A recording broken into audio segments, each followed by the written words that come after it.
Good evening, chat. Hello. Or actually, good afternoon. It's a little different time to catch you guys. I mean, it's still like super nice outside. Anyways, welcome to the show. My name's Sean, potentially criminal. I am an attorney in the Cleveland, Ohio area, and today we have day 3 of Karen Reed. Karen Red, however you wish to call her. Yeah. Now, if you guys remember, Karen Reed is on her second go around. So this is a retrial. And remember, Karen Reed had a hung jury the first time, so we're retrying her again. You know, it's new microphones, new rappers, new attitudes. And it is. It's an entirely new situation, more or less. The intensity has been amped up. Everything about this is that much higher. Now, here's the big thing. A couple people have asked me. They're like, how do you feel things are going right now? And to be honest, I'm not trying to be, offensive when I say this. You're asking me to tell you who's going to win the football game, and we're only 5 minutes in. And we're not even really 5 minutes in.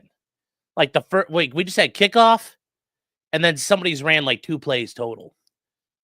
We are very, very, very, very, very early into the game. I have no idea. Hank Brennan is a far more skilled adversary than Adam Lally was.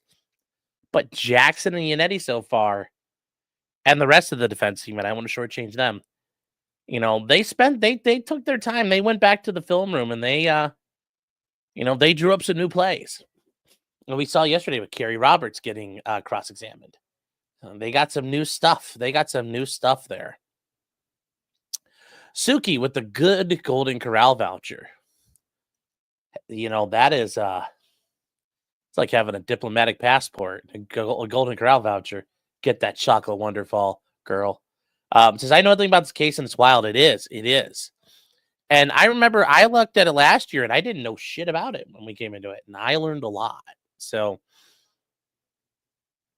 I learned a lot.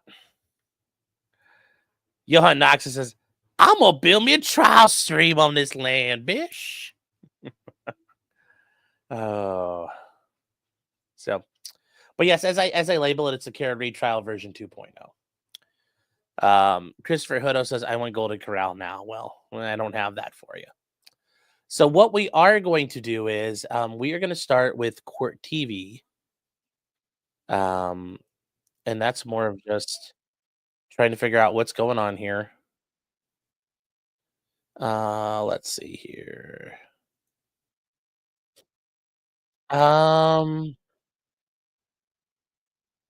So I think did they end up cutting early for the day, or are they still going? Because it looks like today may have only been a half day.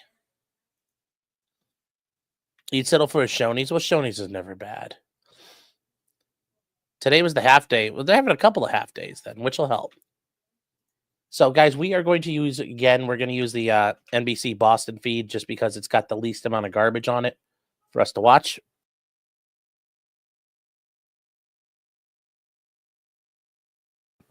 Also, more importantly, that gives us time to get ready for tonight. They ran out of witnesses for today. Well, that happens. That does happen sometimes. I had that happen before as an attorney when I was a prosecutor in a case. We ran out of time, like we blew through the witnesses. I anticipated defense was going to cross-examine somebody. And the defense attorney's like, yeah, actually, and I understand why he did it in hindsight.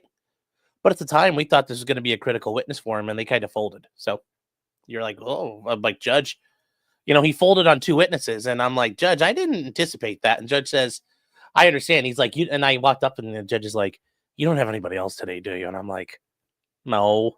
He's like, I get you. So, Katie says, hi, have you maybe changed your minds yet? I mean, what should they be changed from? Like, Karen Reed is presumed innocent right now. So everybody right now should be not guilty. If you've already determined she's guilty, I mean, that's the problem. You should be over on the side of not guilty. They should have to convince you to change your mind. Because let's say right now, if they stopped, that's not enough to convict Karen Reed. So you have to be not guilty. Remember, the needle is not guilty, and they have to push it. Not guilty, not guilty, not guilty, not guilty, not guilty, not guilty, guilty. That's how it works. It's not the other way around. It's not the other way around. So just something to think about. Just something to think about. So, all right, guys. And real quick, I just want you so tonight we've got some tonight we're gonna actually have some fun. We've got some good idea. We got some good things. We got mail today. I'm gonna be able to check out the mail just like Versace. Except nobody's gonna shot me. But I will be checking the mail. Get it? Checking the mail. All right, real quick, I did want to say hi to Rob Dorr. Rob Dorr, if you guys remember, we had him on a while back now. Remember for 30 months, Rob. I appreciate that. He is a lobbyist for Minnesota gun owners. And we'll be covering tonight. Minnesota got a big fucking dub in Second Amendment related news, chat. Big old dub regarding 18 to 21-year-olds having handguns and also getting concealed carry permits. So big dub out of Washington, or big dub out of Minnesota. We're going to cover that tonight. So I know Rob's probably fired up about that. Congrats on that, Rob. Some good news, good stuff.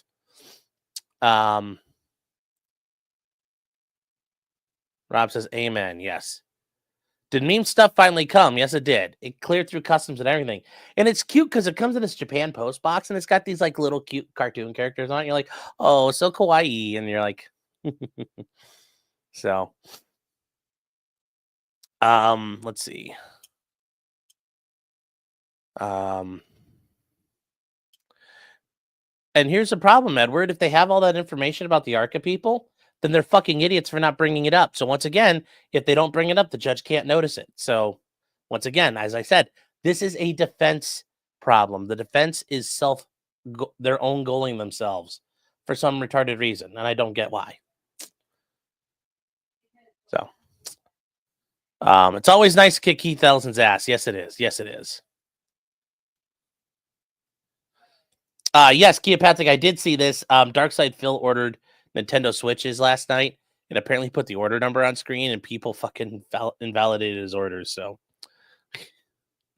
but yes, last night was the Switch 2 coming out. But anyways, chat, it is time to get going. It is time to go.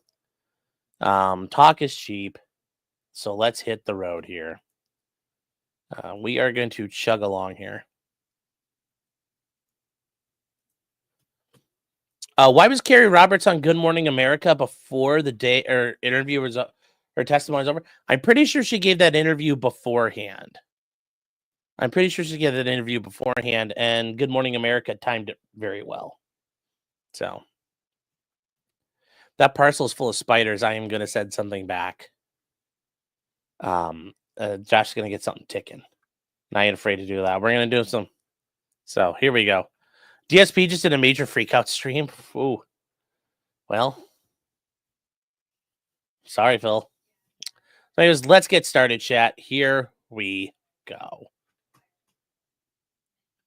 It's ticking down. We're going to go one-time speed. We're not going to speed it up, actually, chat. I want to give you guys the full anticipatory experience you would have had if we were hanging out today. But anyways, let's keep going. Let's get to the time. Here we go. We got closed captioning running. Beverly Canoni. Hear ye, hear ye, hear ye. I don't like this guy. This guy is not authentic. Like, I want to know where he moved in from because he's not good. Hear ye, hear ye, hear ye. All persons having anything to do before the Honorable Beverly Canoni, the Justice of the Superior Court, now holding in Dedham within and for the County of Norfolk. Draw near, give your attendance, and you shall be heard. God save the Commonwealth of Massachusetts. This court is in session. Please be seated. Real quick, chat, two things. Number one, we have a friend coming over to drop off a dog. We're dog sitting for a couple of days. I may have to go up and take care of that, so I may be like absentee father for a minute. Number two, somebody emailed me this and asked about it last night. They're in Norfolk Superior Court, but they're in Dedham, and that's not, what is all this? Part of the issue is when you have a place like Massachusetts, think about when Massachusetts was founded. It's It's, from the 1600s. Like it's an actual, like that's a thing. Like it's you're dealing with things that have been around for hundreds and hundreds of years. The county seat is Dedham, and that's part of just the way they phrase stuff. So I know some people are really confused about it and how this is all working, but that's how they address things there. And they have the Superior Court seating in Dedham, and they wouldn't have any of that. Like this is all pageantry and things you would do in the 1600s and the 1700s into the 1800s. When the Supreme Court goes in, some guy sits there and screams, "Oyez, oyez, oyez." Now we're hearing the Supreme Court, God save this court, and all of that. So that's how this works.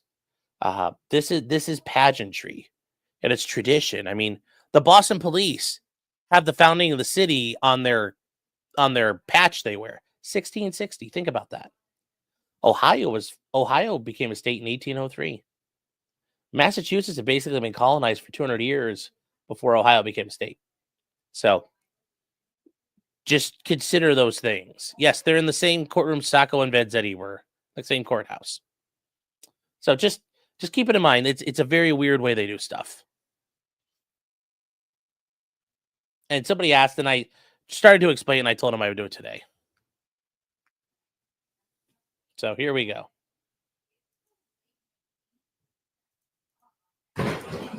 22-117, the Commonwealth versus Karen Reed. All right. Good morning again, counsel. Good morning, Ms. Reed. Good morning, jurors. I have to ask you those same three questions. Were you all able to follow the instructions and refrain from discussing this case with anyone since we were here yesterday? Everyone said yes and nodded affirmatively. Were you also able to follow the instructions and refrain from doing any independent research or investigation into this case? Everyone said yes and nodded affirmatively. Did anyone happen to see, hear, or read anything about this case since we left here yesterday? No. Everyone said no or should. Thank you very much. We'll bring this. Chad, I'm going to have to step away here. Hold on. Ms. Tinetti, you can step up to the podium. Thank you very much.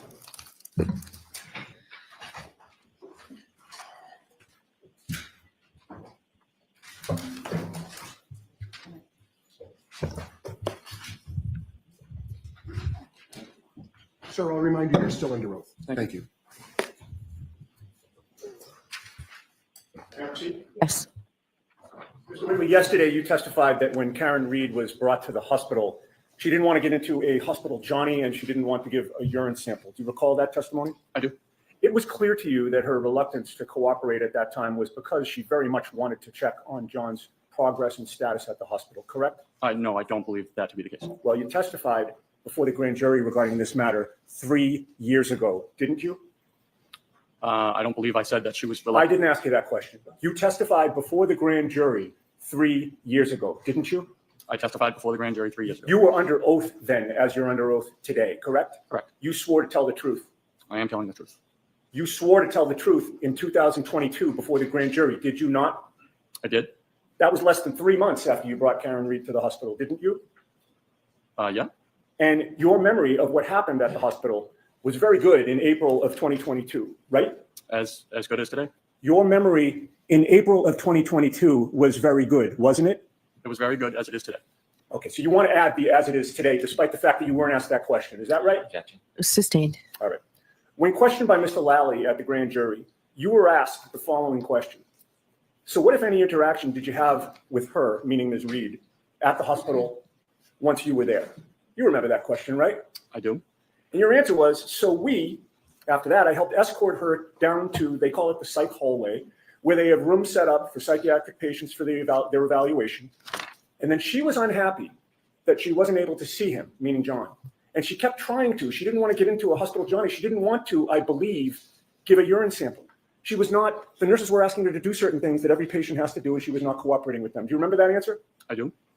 So 3 years ago, when you testified about this issue of giving a urine sample, you testified under oath that you believed that she didn't want to give a urine sample, correct? Correct. Yesterday, 3 years later, you testified with certainty that she didn't want to give them, right? Yeah, she was giving them a hard time about having to give a urine sample. Right, no, I'm asking you about your testimony yesterday in contrast to the grand jury, sir. To the extent that I ask yes or no question, I'd like yes or no answers. So okay? no instructions to the witness, Mr. No, Yannetti. I Ask mean, a the witness be question. instructed to answer the question yes or no if it calls for a yes or no question. Answer. Answer the question that's asked of you, okay? Okay. So go ahead, ask a question. You testified yesterday that she didn't want to give a urine sample without saying it was your belief that she didn't want to give one, correct? Correct. In any case, were you aware that when she was asked to give a urine sample, that Ms. Reed had gotten her period and did not have a tampon? I was aware she was on her period, yes. You're also aware that when somebody is brought to the hospital for a Section 12, they have no privacy. Isn't that right? They have medical privacy. Either the tech or the nurse would be with the patient at all times. Okay. With them at all times, observing them at all times, correct? So they wouldn't be, she wasn't in like a hallway open to the public. Understood, sir. But she also, when I said privacy, what I was asking is she was not allowed to go to the bathroom alone to give a urine sample, correct? She was a psychiatric patient. Right. So she would have to use the bathroom in front of hospital personnel or some medical personnel with people watching her while she was on her period with no tampon, correct? I would understand that to be true. All right. And you're aware that she did cooperate and eventually give a blood sample as well, correct? I'm not aware of a blood sample, but urine sample, yes. She did give the urine sample. Correct. Now, in your testimony yesterday, you discussed the topic of your memory of what Karen Reed may have asked you about John surviving in the snow with light clothing. You remember those questions? I remember asking about not having a jacket, correct? Now, starting at the end of the day, when I cross-examined you yesterday, I asked you about that topic, and I said to you, you mentioned something about hypothermia, that you assumed you may have been dealing with a hypothermia situation. And your answer was, well, she said that he had been out in the snow without a jacket for many hours, correct? Correct. But before I cross-examined you at the end of the day yesterday, you previously testified 3 times about this topic, correct? I believe it would be the grand jury and the previous trial. Right, and direct examination when Mr. Brennan was asking you questions before I stood up, correct? Okay, yes. Let's start with the first time you testified about this topic back in 2022. That was, again, less than 3 months after you had a conversation with Ms. Reed at the scene on January 29th, correct? Correct. Her statements and questions to you at the scene were fresh in your mind in April of 2022, correct? Correct. In April of 2022, before the grand jury, Mr. Lally asked you, quote, what, if any, questions did she ask you regarding hypothermia? Do you remember that question? I do. Your answer was, she was just wondering if he could have survived outside in the cold, even though he didn't have a jacket on. Do you remember giving that answer? I do. Nowhere in that answer, in 2022, less than 3 months after these events, do you attribute the words, quote, many hours, end quote, in the snow to Ms. Reed, correct? Yes, I was not. I'm not asking for an explanation, sir. I'm asking for an answer. All right, so he was answering you, Mr. My Yannetti. question called for a yes or no answer. Nowhere in your answer in 2022 do you attribute the words many hours in the snow to Ms. Reed, yes or no? No, I did not say that at that point. Nowhere in your answer in 2022 do you testify that Ms. Reed told you he had actually been in the snow for many hours, correct? She did. Sir, I'm asking you about your testimony. So let him answer the question. Let me ask it again. Nowhere in your answer in 2022 did you testify that Ms. Reed told you he had actually been in the snow for many hours, correct? In 2022, I testified that I was just told to be brief and give generalizations. She quantified many hours in the snow when we were back at the Let me try this again, So, sir. because Mr. Yannetti, you're just saying 2022. Get to a Of date course, and a yes, place. April of 2022, okay, before the grand jury. My question again, and I'm still seeking a yes or no answer from you, okay? Nowhere in your answer in April of 2022, before the grand jury, did you testify under oath that Ms. Reed told you that John had actually been in the snow for many hours, correct? Not in 2022 of April. No. Okay. The next time you testified under oath was last year in 2024, correct? Correct. During that testimony, Mr. Lally asked you, oh, by the way, so 2022 is no mention of many hours, right? I did not, and I was told to be brief on the grand jury stand. But again, no mention of many hours in 2022. Okay. Now, 2024, last year, Mr. Lally asked you, so firefighter Whitley, at some point, specific to your conversations with the defendant, Ms. Reed, can you describe sort of her demeanor or any observations you made in relation to that as you were speaking with her? And your answer was, yes, she was very upset. She kept asking if there was any chance. She kept asking us if we knew if the person ambulance 1 had transported was alive or dead, and we could not speak to that. She asked if somebody could be alive in the snow without a jacket for many hours, correct? Correct. So 2022, there was no mention of many hours. 2024, over time, now that's the first time that you mention the words many hours in your testimony regarding this case, correct? Correct. All right. And when you testified last year, you testified still that she was asking you a question about surviving in the snow, correct? Correct. So then we come to yesterday on direct examination. Do you recall that Mr. Brennan yesterday asked you, before you left, were you having any conversations with the defendant? And you answered yes. Recall that yesterday? Is that at the hospital? I'm asking you yesterday, do you recall Mr. Brennan asking you before you left essentially the scene, were you having any conversations with the defendant? And your answer was yes. You're talking about Lee, I'm just trying to make sure we're talking about the same instance. Are we talking about when we left the hospital or when we left Fairview Road? When you were at Fairview Road, leaving Fairview Road. We're talking about the same subject of what Ms. Reed supposedly told you or asked you. Okay, Mr. Brennan went into that with you. So on the way to, you're talking on the way to the hospital in terms of left, when we left. Well, before you left, he meant before you left the scene. Okay, no, I'm just trying to clarify. Again, it's the same conversation, Mr. Whitley. I'm not So, trying to trick you. Mr. Yannetti, he just asked for a point of reference. It's clear. Now go. Understood. And Mr. Brennan said, can you share with the jury what those conversations were about? And your answer was, so we were talking, she was upset. She kept asking if there was any chance her husband could be alive, even sitting outside in the snow without any coat for many hours. Do you recall that answer that you gave yesterday on direct examination? Yes. And that was the first time that you mentioned that she said, supposedly, or asked supposedly, about him sitting outside in the snow, correct? I was just using phrases generally speaking. Not my question. I wasn't at that point I was paraphrasing. I was not speaking verbatim to what she said. Let's try that again. That was the first time that you mentioned that she claimed or asked that he was sitting outside, correct? It could have been sitting, laying, being. Let's try it a third time. So Was that- just ask the question, not let's try it. Sure. Let's try it. Was that the first time that you testified under oath that Ms. Reed said or asked about him sitting outside? Are you asking me to clarify whether she used I'm the not word asking you sitting? to clarify anything. I'm asking you whether that was the first time yesterday during direct examination that you mentioned that she asked about him sitting outside.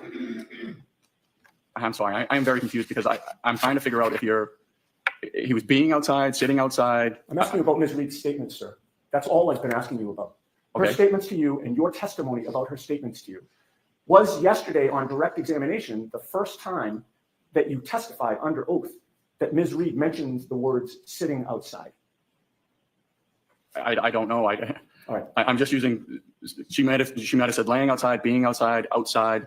Okay, so when you testified yesterday before this jury Yes. that she mentioned the words sitting outside, you're now saying that that might not have been accurate, correct? It could have been a different word. Okay, but you didn't say it could have been a different word yesterday. You just left it as sitting outside, correct? Yeah, that's what I said. Sitting. All right, so now we get from, the grand jury with no many hours mentioned to questions about many hours to sitting outside to let's talk about what you said on cross-examination. I object. Okay, the objection sustained. Sure. On cross-examination, your words were, she said he had been out in the snow without a jacket on for many hours, correct? She had asked if he had been outside, if there was any chance he could be alive, even though he was outside without a jacket for many hours. So it always was a question, correct? It was a question. She never said what you said on cross-examination yesterday, which was she said that he had been out in the snow without a jacket on for many hours. That was not a declarative statement by Ms. Reed, correct? Objection. I'll allow that. Was that a declarative statement by Ms. Reed? She asked if he could be alive without a jacket in the snow for many hours. So again, it was a question, sir. She asked me, and we were just trying to give her hope in terms of telling stories of hypothermic patients that could survive outside in the snow. Okay, is there any redirect? Briefly. Okay.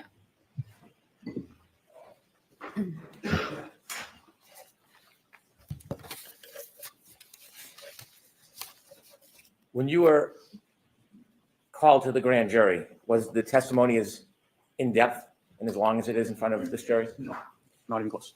When you're recounting your memories of what happened, do you memorize word for word what you said in the past? Objection. As to that form, it's sustained. When you're recounting the past, do you record your statements personally? Objection. I'm going to let that word. Do you record your statements? No. Next question. When you testified in the grand jury, page 90, line 15, and you said the defendant told you, "I'm upset if he dies, I want to die." And then you later testify last year, and you said, "If my husband dies, I want to die." Do you notice the little differences between those phrases? I do. Is that you making up words? No. Is that you trying to help a case? Objection. As to form, that's sustained. Are you inventing facts? No. Sir, when you were recounting what happened that day, are you using your best memory? Objection. Sustained.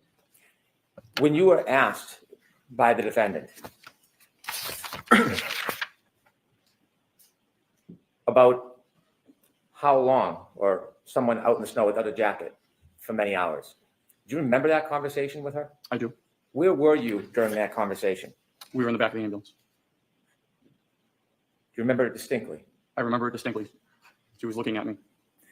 When you tried to give her hope and comfort, and you told her stories about other situations where people, maybe children, have fallen through the ice and had hypothermia, did you have that conversation with her in trying to comfort her? I did. Do you remember that conversation? I do.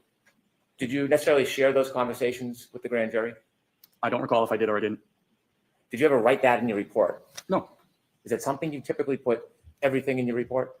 No, we do not write. Generally, we only write patient complaint, what happened, what they did, not their opinions or anything like that of what's going on. Do you have any interest in the outcome of this case? I do not. How long have you been a firefighter for? Since March of 2006, and an EMT since November of 2002. Over 20 years. Correct. You said that you live near Kerry Roberts? I do. You've been to a block party for the kids where you brought the fire engine down? I do. Objection. I'm going to allow it. When you're at that block party, do you ever step out and have secret meetings with Kerry Roberts trying to corroborate some conspiracy on their behalf? No. Objection. I'm going to allow that. No. Put your career on the line? Objection. Sustained. No further questions. Any follow-up, Mr. Yannetti? No, Your Honor. All right, Firefighter Whitley, you are all set. sir.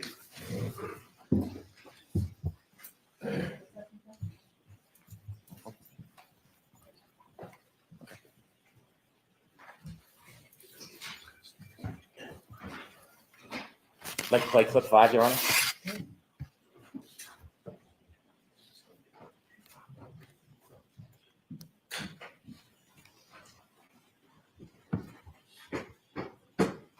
And his mother leans over the kitchen island and says to me, "I think he looks like he got hit by a car. He looks like he got hit by a car." All right, who's your next witness, Mr. Brennan? Next witness is Jean Demoulas.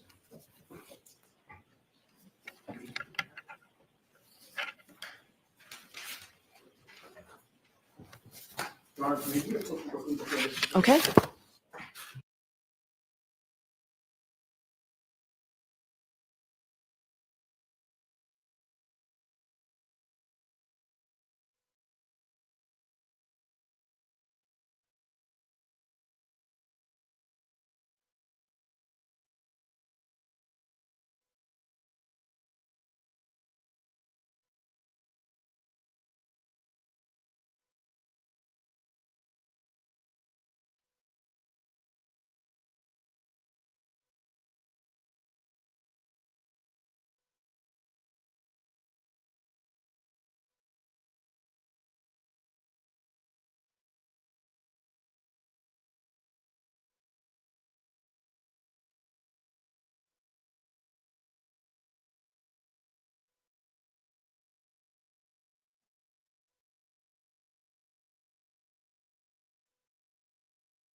solemnly swear the evidence given to the court and jury in the case now hearing to the truth, the whole truth, and nothing but the truth, so help you God.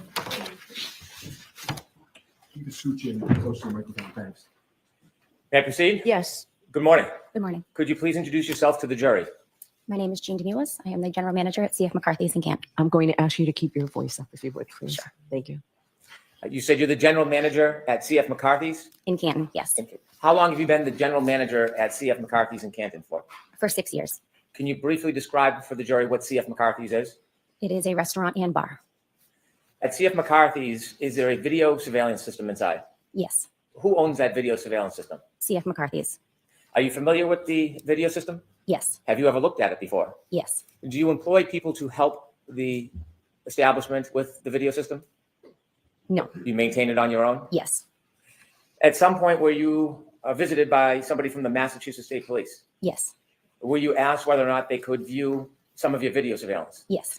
Do you remember the date? Not the date they came to visit you, the date that they were looking for. I believe it was January 28th, 27th, 28th of 2022. time? Yes, Did you allow access to the video system? yes, Did you oversee that access to the video system? yes. Was it a state police officer? It was two state police detectives. Do you remember their names? I remember one of the detectives' names. I do not remember the other detective. The one you remember, could you share the name? It was Detective Buchnick, Yuri. Detective Yuri Buchnick. Yes, At some point, was he allowed to download information from the surveillance system? yes, Did you watch him do that? yes, I did. At some point, have you been able to briefly look at some of that download? Yes, And does it appear to be a fair and accurate depiction of the surveillance or the area of your bar? yes. Move to introduce. Okay, there's no objection, Ms. Giannetti? There is no objection, Your Honor. Thank you. Your Honor, may I play just a small portion? Sure. Thank you.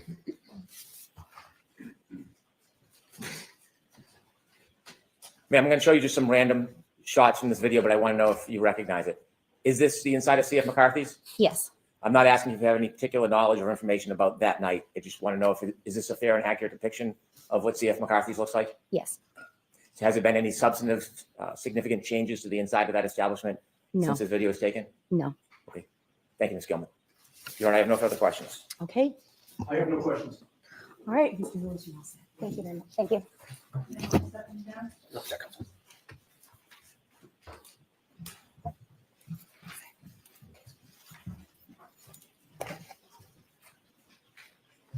Your next witness, Mr. Brennan. Thank you. Bridget Meehan.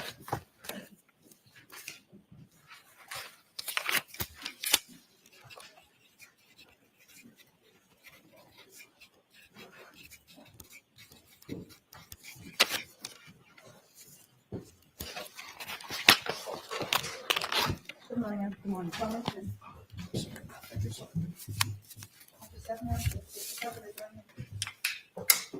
You solemnly swear the evidence given to the court and jury in the case now hearing to the truth, the whole truth, and nothing but the truth, so help you God. Good morning. May I proceed? Yes. Good morning. Good morning. Could you introduce yourself to the jury, please? My name is Bridget Meehan. Where do you work? I work at the Waterfall Bar and Grill in Canton. The name maybe tells us a little bit about it, but could you just share a couple lines of what the Waterfall Bar and Grill is? It's a small family-owned business in Canton. It's in a mixed condo complex. Are you involved in the ownership of it? Yes. How long have you been involved with the Waterfall Bar and Grill? We've been there approximately 10 years. Do you help run the establishment? Yes, I do. And you were running the establishment back on January 28, 2022? At some point, were you asked or visited to see if your establishment had video surveillance of the inside? I was. Does your establishment have video surveillance of the inside? It does. Do you have a camera and a server? Do I have? Yes, I do. Did you provide video surveillance to the Massachusetts State Police from that night, January 28, 2022? Yes. May I approach, Your Honor? Yes. I'd like to move this in as an exhibit, please. Okay. Ms. Giannetti? No objection. Thank you. With the court's permission? Yes. Ma'am, I'm going to show you just a brief clip.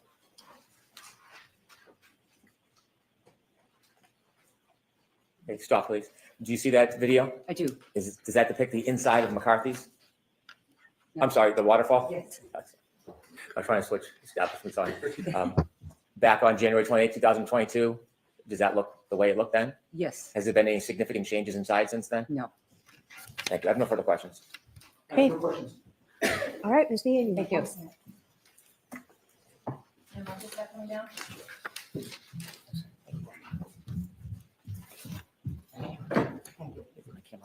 All right, your next witness, Mr. Brennan. Commonwealth calls Mike Camerano.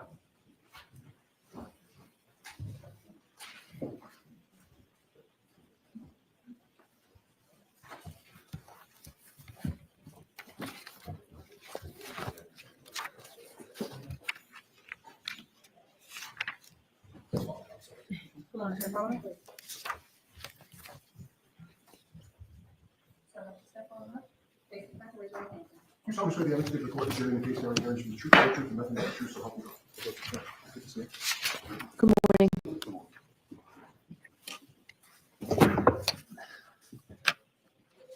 May I? Please. Good morning, sir. Good morning. Could you please introduce yourself to the jury? Hi, good morning. My name is Michael Camerano. Mr. Camerano, can I ask how old you are? I'm sorry. Spell your last name. Camerano. And so if you could either move the microphone down a little bit or speak up, or maybe a combination of both, please. Okay. Thank you. Thank you. Can I ask you how old you are? 48, Where do you live? Canton, Mass. How long have you lived in Canton for? Me and my wife have lived there for 20 years. Me and my wife have lived there for 20 years. We have 2 children. How old are your children, sir? My daughter is 17. My son is 14. Did you know John O'Keefe? Yes. How did you know him? I met John for the first time at his sister's, they had a benefit for his sister in 2013. I met John there for the first time. Then years later, our kids got involved with sports together and they became very close. As they became close, I became very close with John and his family. Was your daughter close with John's niece? Yes. Was your son close with? Yes. Did you spend a lot of time together through sports and socially? Yes, we did. I want to take you forward to January 28th of 2022. Okay. Do you remember that day? Yes. Had you, without any discussion of what might have been said, did you have any discussions with John that day? Yes. Did you have a plan? Yes, we were communicating. At some point, did you decide that you were going to spend some time or go meet John? Yes. That Friday, my daughter and his daughter, they got acceptance letters to school. So we wanted to get them together so they could enjoy the time together. And, just, go over like how it'll be so much fun, something new, different. Yeah, so we were going to meet up after I got out of work. Was your daughter planning to go to a new school? Yes. Where? Bishop Fan. And how about his niece? Same. They both got accepted to They the both same got school? accepted to the same school. Was it a celebratory move? Yes. Did you have a plan to bring the children together so they could celebrate? Yes, we did. And then separately, you were going to meet John and celebrate? Correct. Where did you drop your daughter off? I dropped my daughter off at John. I went into John's. I was at the house with John and the girls, and we had a little celebration. Talked about how nice it's going to be, fun, change, different, meet new people. And you celebrated at John's house before you went out? Correct. After the celebration with your children, did you and John leave? Yes. During that celebration, was there anybody there other than you, John, and your 2 daughters? No. No. Karen was not there. Was there anybody else there? No, just the 2 girls, myself and John. What was the weather like that night? It was cold. It was not snowing yet. Was there an expectation? for Yes, the there's next an morning? yes, What was that? that there was going to be a big snowstorm coming in. A storm was coming. Yes. All right, guys. Sorry, I'm back. When you left, Had to get the did you doggo all separate cars, situated. John, or did you leave together? No, we left together. John got in my car and we were leaving. We're going to leave. Where were the girls? The girls are in the house, stayed in the house. They were staying at John's house? Yes, correct.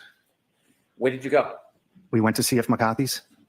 When you got there, did you know anybody who was there other than you and John? At that time, no.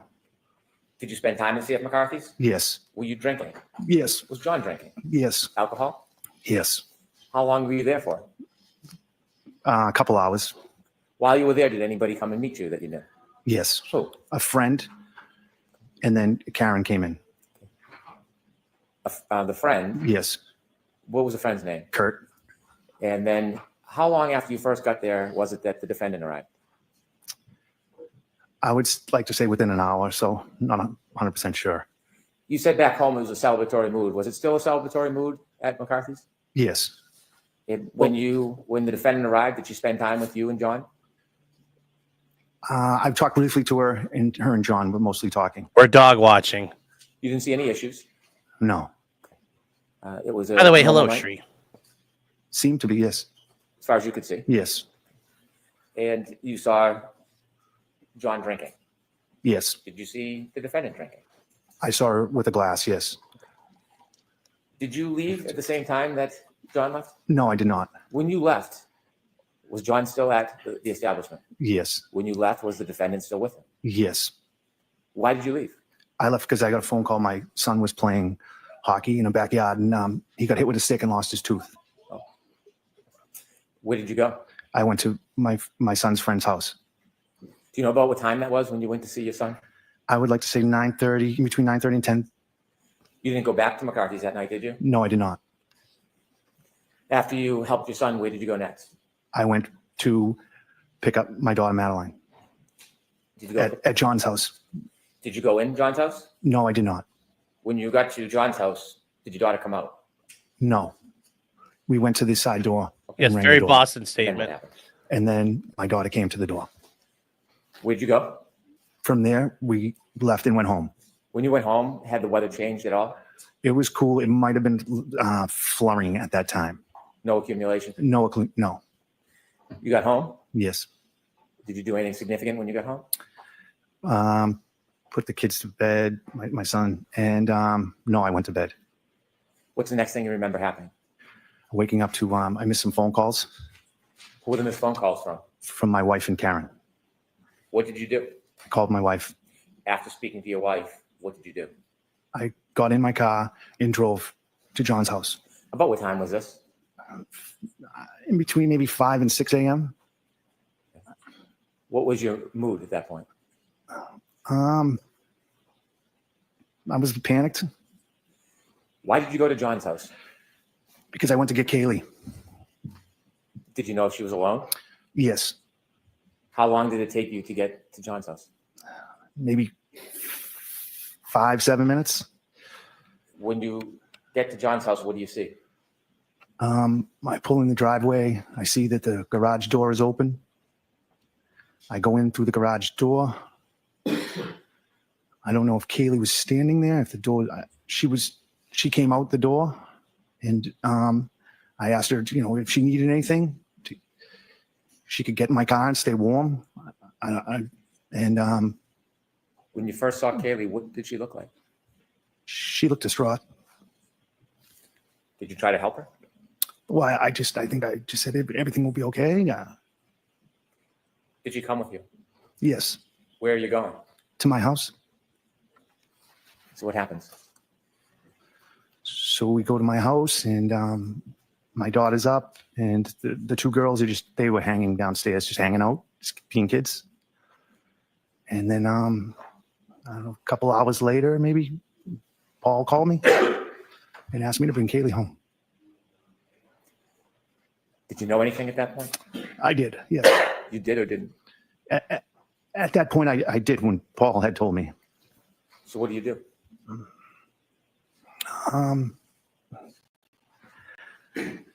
Asked Madeline and Kaylee if I'd say Madeline would come for the ride. I don't say anything to Kaylee, and we get in the car and I start heading back to John's house.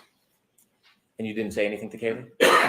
No, I didn't. I just said everything will be all right. She had a feeling. Why do you say that? She didn't want to go home.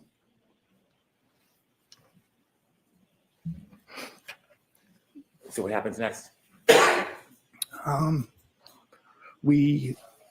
So I pull in the driveway, and I remember Paul and Papa standing. I think they were standing at the side door, and we just embraced. Did you stay? No, not long. No. Did you go back? I was to the house. I went back to my house. Did you go back to John's house? I did the next day. Yes, I was there. When you went back, were there people there? Yes. Many? There was people coming and going. Thank you. I have no further questions.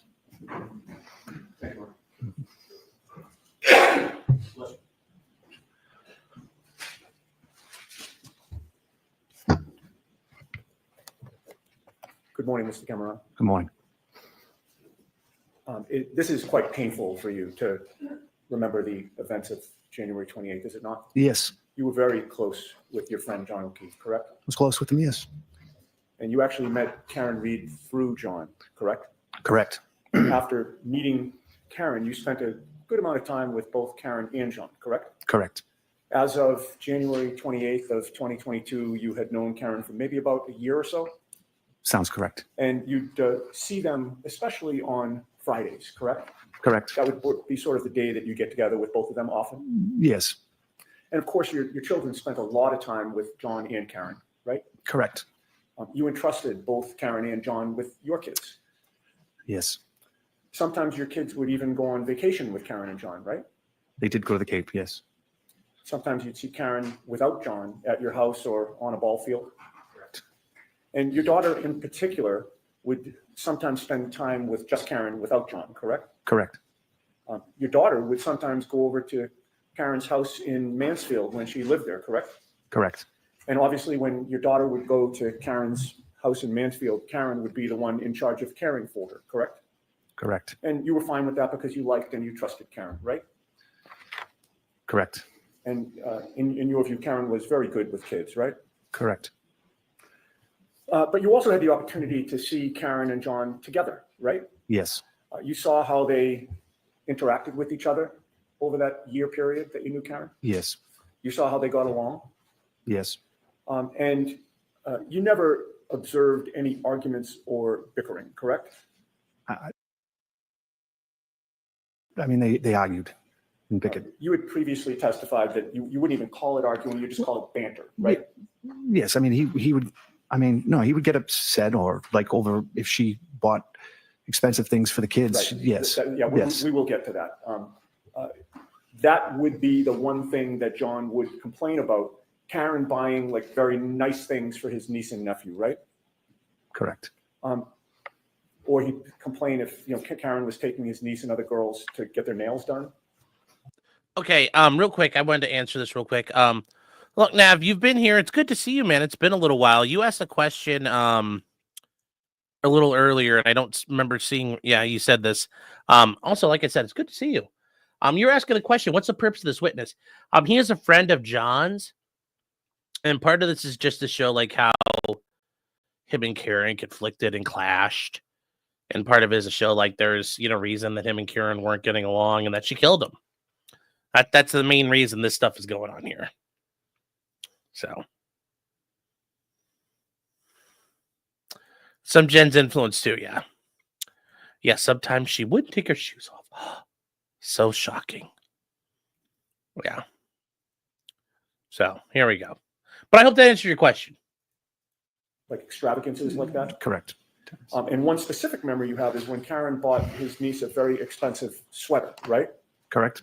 And you recall John telling you that he wished that she hadn't done that because he considered that to be spoiling the girl, correct?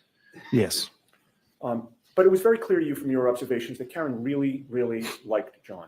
I'm sorry, John really, really liked Karen, right? Sustained. He certainly never told you or even suggested he was thinking about or planning to break up with Karen, right? No.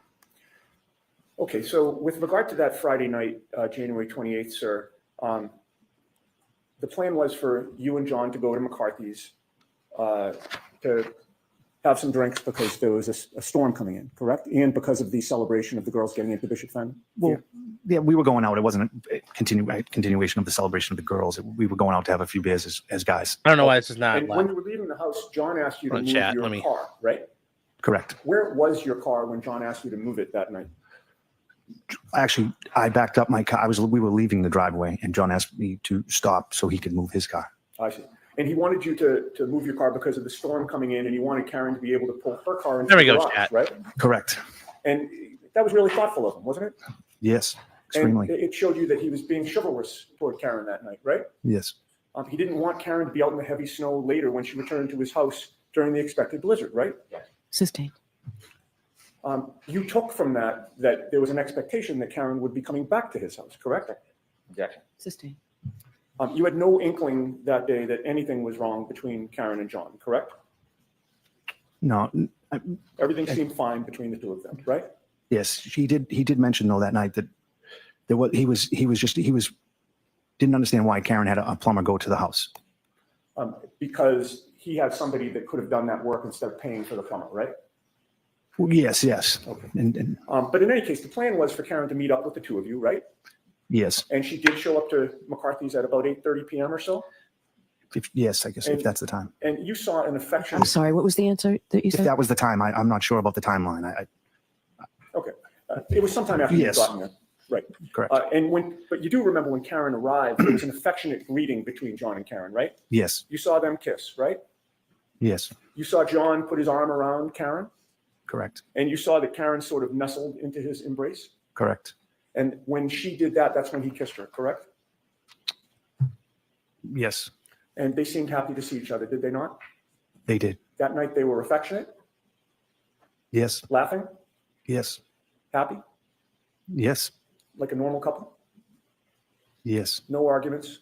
No, You witnessed no bickering, no tension, correct? no, And during the month before John's passing, that January of 2022, you observed their relationship in your presence to be normal, caring, and affectionate, right? yes. Thank you very much, sir. Well, there we go. So apparently Karen and John were great. Good job, Kink. Let's see where he goes with this.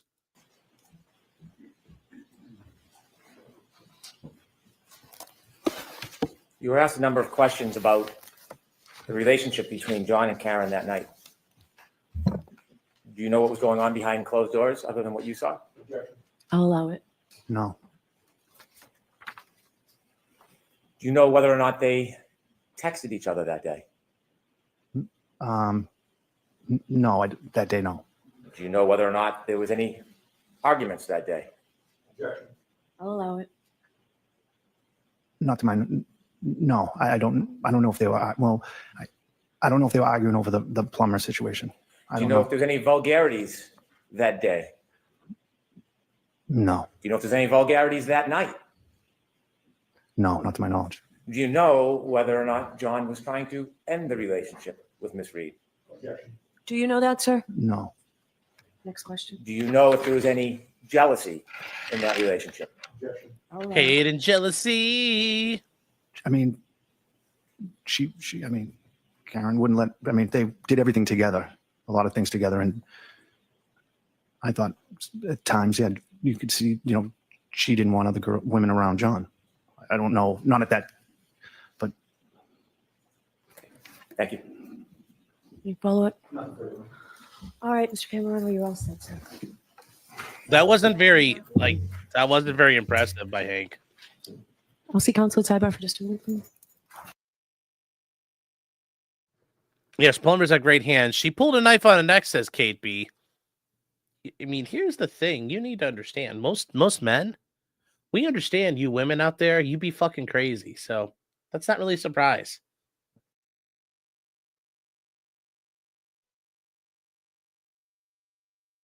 Now, if Karen had Puerto Rican heritage in her blood, like that would make even more sense. But a woman pulling a knife is not out of this world. It's not out of this world. Did Karen have any friends? Doesn't seem like she did, especially not in this circle. She tried to make friends with John's friends, and John's friends didn't like her. Let's see here. Rob, I just make sure I can cover this. Rob for 30 months. Thank you for that support. That's crazy numbers, but I love seeing them. I guess that's a humbling thing. Losnav saying, it's good to see you again, saying, our company got bought by the competition and we had to transfer everything. Well, hopefully you still have a job. Hope they didn't downsize you or something. It's good to have time to watch your streams. Finger red #1. Well, I'm glad you got something to do while you're waiting for data to transfer.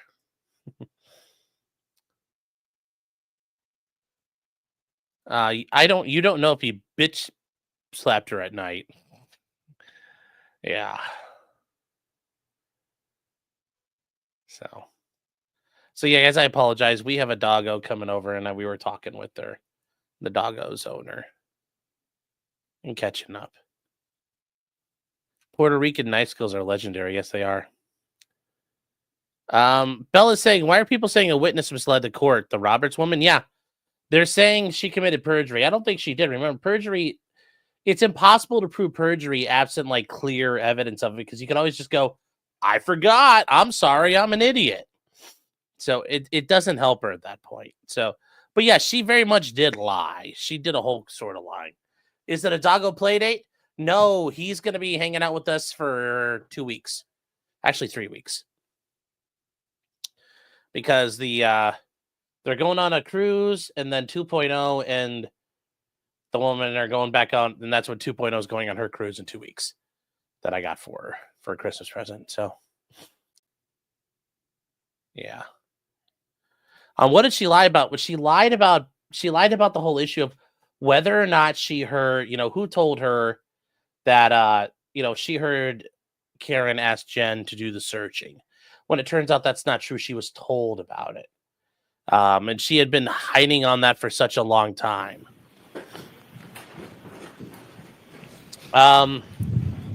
Darcy, would I let my client go up to a sidebar? I don't think so.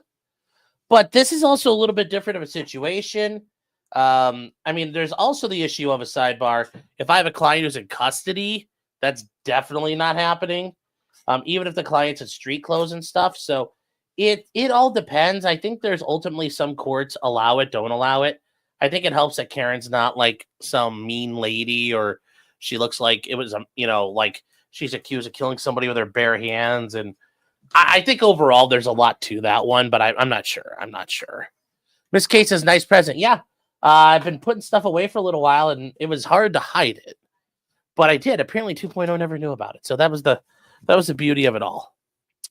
But yeah, she basically lied about it. She was putting her story together in a way that didn't make sense. And her and Jen sat there and put stories together. Now you can hear the big dog barking. Eventually I'll ask him if I call for him, he'll come in here and, hold on, let me see if he'll come here. Louie. I don't know if you guys will see him. Come here, bud. Come here. There you go. You can kind of see him. You can see him wandering around the back. So, yes, we have Louie now. So, all right, but it's time to go. It is time to go, Chad. Here we go. Let's get back to this. You saw tail. That whistle made your talk look at you funny. Louie emoji win? I don't know. Maybe we'll get a Louie emoji going for you guys, chat. So anyways, here we go. May I? Please. I'm going to recall Nick Garino. Okay.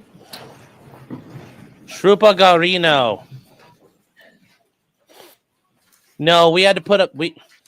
Oh, no. We put the peens away. The peens are all put up. No peens for the next couple of weeks.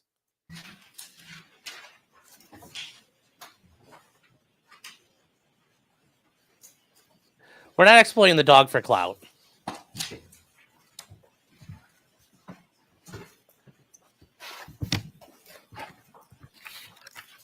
This guy at the computer looks like Michael Shannon.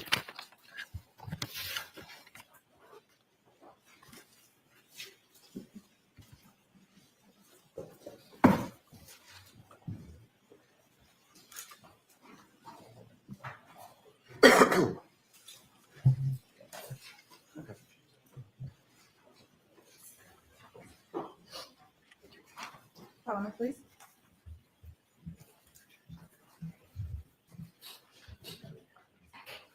Sure, you can have a seat. I'll remind you you're still in your. Or stand, however you're most comfortable today. Just do whatever you need to do, okay? Thank you, Your Honor. She said that yesterday. I've never heard of a judge saying, oh, go ahead and stand while you give your testimony. That is so weird.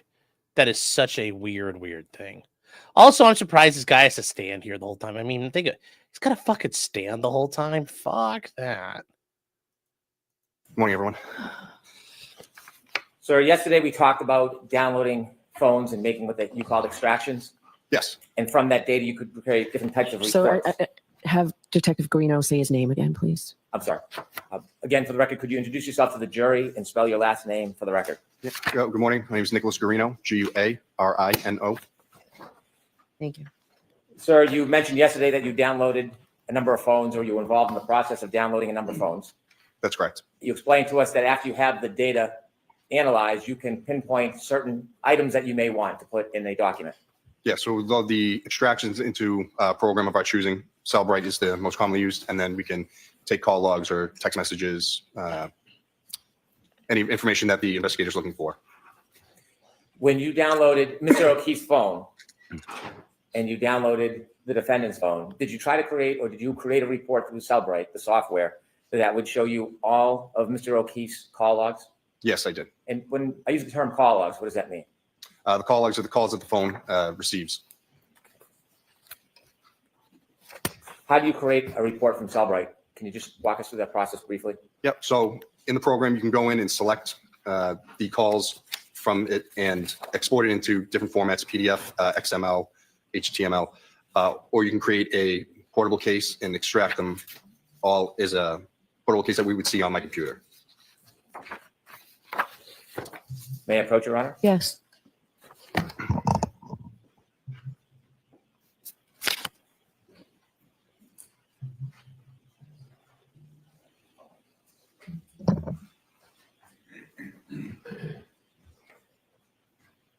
Showing you a document of Mr. O'Keefe's call logs. Do you recognize that? Yes. And what is it? It is the call logs. Just want to make sure it's between John O'Keefe and the defendant from, just want to see the dates, the 28th, January 28th, 2022 to January 29th, 2022. Would this contain all the phone calls from his phone data for the calls between those two parties that night? Yes, that's what I created. Thank you. I can move this as an exhibit, please. Okay. If I could, Your Honor, just want to compare, make sure we got the same. Okay. Thank you, Mr. Brown.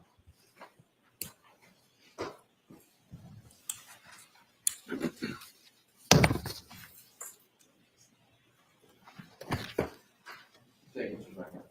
Okay. Thank you, Your Honor. Consent. Okay. Okay.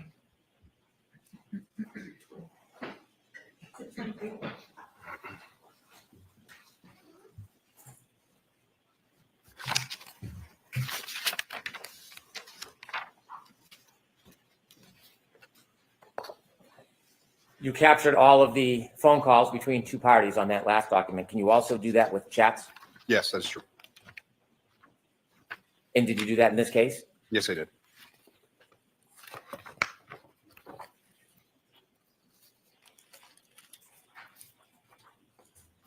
Did you create a document of chats between the phones of the defendant and Mr. O'Keefe for after midnight for the evening hours of January 29, 2002? Yes, I did. May I approach?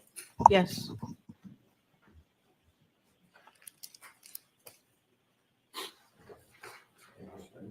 I'm good. You recognize that document, sir?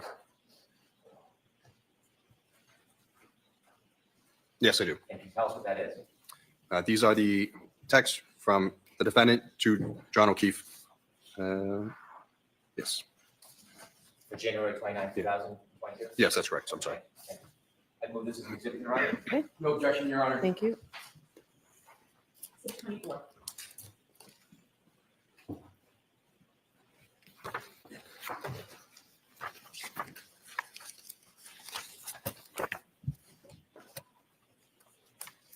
Did you identify or specify chat messages between John O'Keefe and a person named Jen McCabe? Yes, I did. Did you create a Cellbrite report? Yes, I did. May I approach? Yes.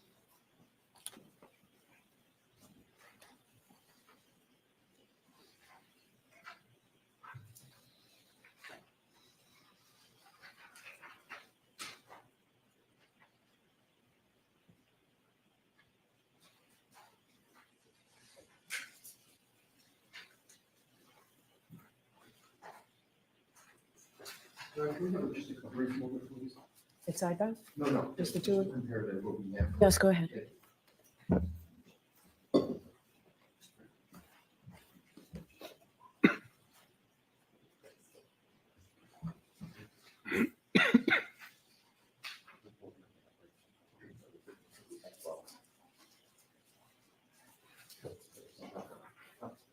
Thank you, Your Honor. Okay. Thank you, Mr. Wright. You're welcome. Sir, I'm handing you a document. Do you recognize it? Yes, this is the text message between John O'Keefe and Jen McCabe on 29th on January 29th, 2022. And this is through a search yourself, right? You matched their data, all of their conversations. Yes, that's correct. Yes. Okay. I move to introduce this, please, Your Honor. No objection, Your Honor.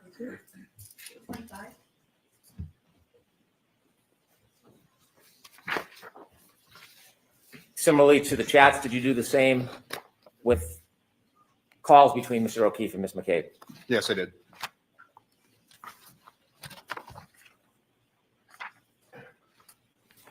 May I approach, Your Honor? Yes.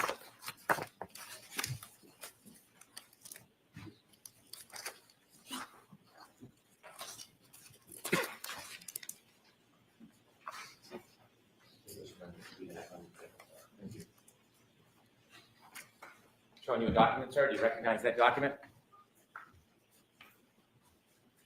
Yes, this is the call log between John O'Keefe and Jen McCabe for, just want to make sure I get all the dates correct, just for January 29th, 2022. For evidence, Your Honor. Okay. No objection, Your Honor. 26.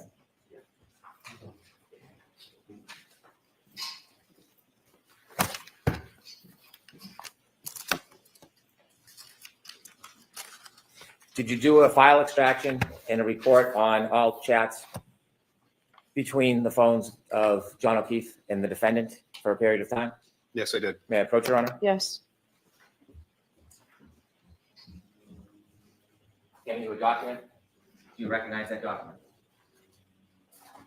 Yes, this is the text messages between John O'Keefe and the defendant from January 28th to More like John January O'Keefe. 29th, 2022. Your Honor, move this into evidence. Okay. Mr. Lessie? No objection, Your All Honor. right. Okay. Yes, Joe. Joe, the way it works here in America, generally it's the people from your county that you're in is where they try you. So for they're in Norfolk County or Norfolk County, Massachusetts. So all the people there are going to be from Norfolk County. There might be times where you're in judicial districts and you might have a wider sampling, but generally it's from the county you're in, or for example, over in Britain, it'd be your shire. So like, Lancastershire, that would be where they come from. Like it'd be the people in your county. So that's where it would. Yes. Norfolk. Yes.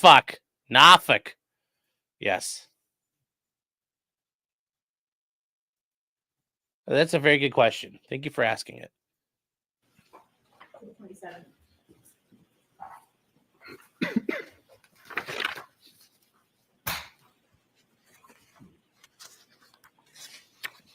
Did you have an opportunity to make a report from some of the data from the defendant's phone from January 29, 2022? What are you referring? I did make some reports from the defendant's phone. What's a call log report? Again, the call log report is the calls that the party makes to another phone. So it's going to show everyone they've called or attempted to call. May I approach, Your Honor? Yes.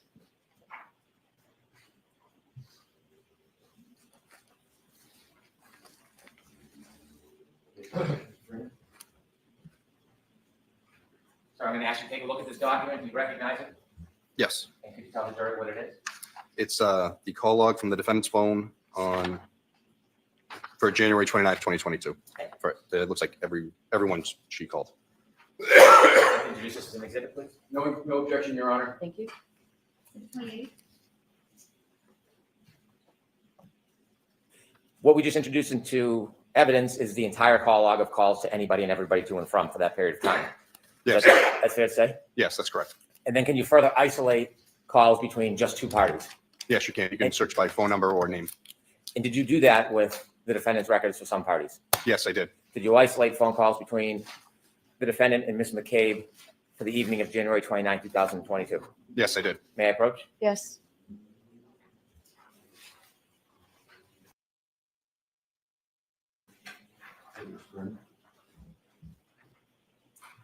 Let's take a look at this document. Do you recognize it? Yes, I do. What is it? It's the phone calls from the defendant and Jennifer McCabe, January 29, 2022. Thank you. Your Honor, I'd like to move this into evidence, please. No objection, Your Honor. All right, thank you.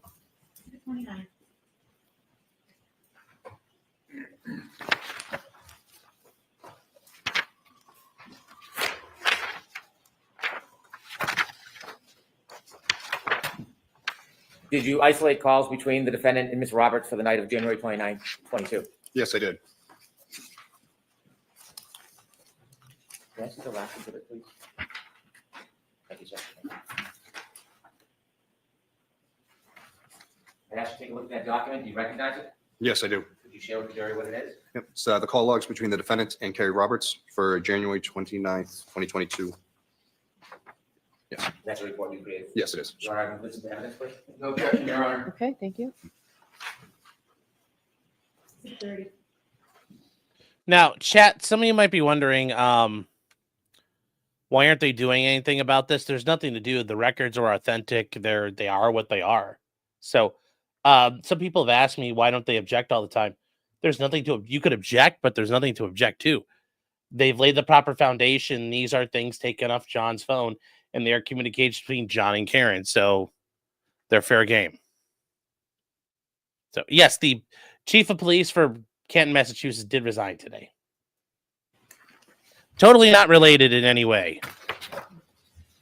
Did you have an opportunity to isolate and produce a report for all chats between the defendant and Ms. Roberts for the night of January 29, 2022? Yes, I did. May I approach, Your Honor? Yes.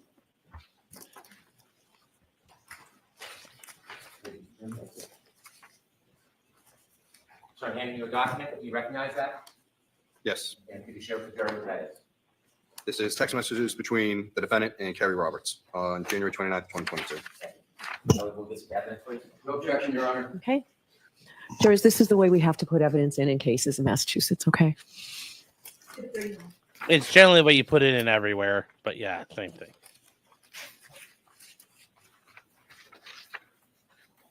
So do you have an opportunity to identify a text message or a chat between the defendant and a person by the name of Ingrid on the morning of January 29th, 2022? Yes, I did. May I approach? Yes.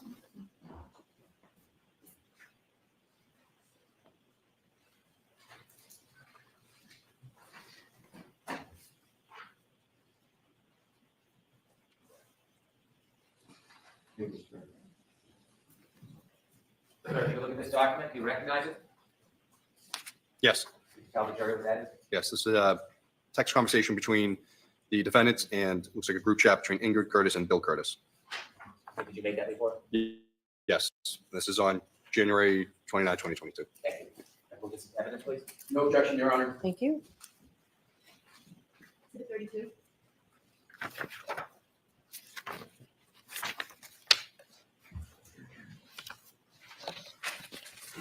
If this is a good time, if Your Honor would permit. Okay, jurors, what we're going to do is we will take our morning recess now. We'll take 20 minutes to a half an hour. We'll see you then.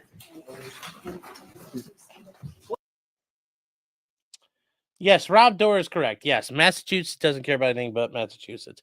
And yes, this is a typical way, though, you would introduce all these messages.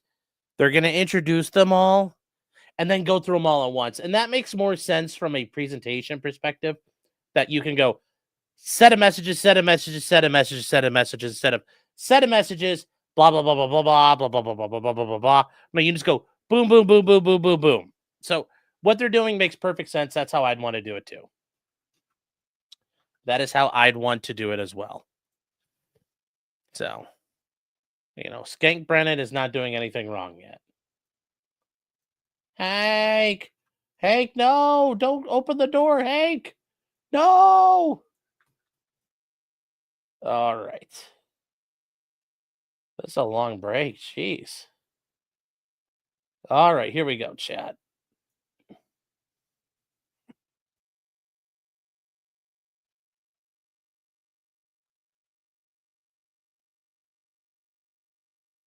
Please.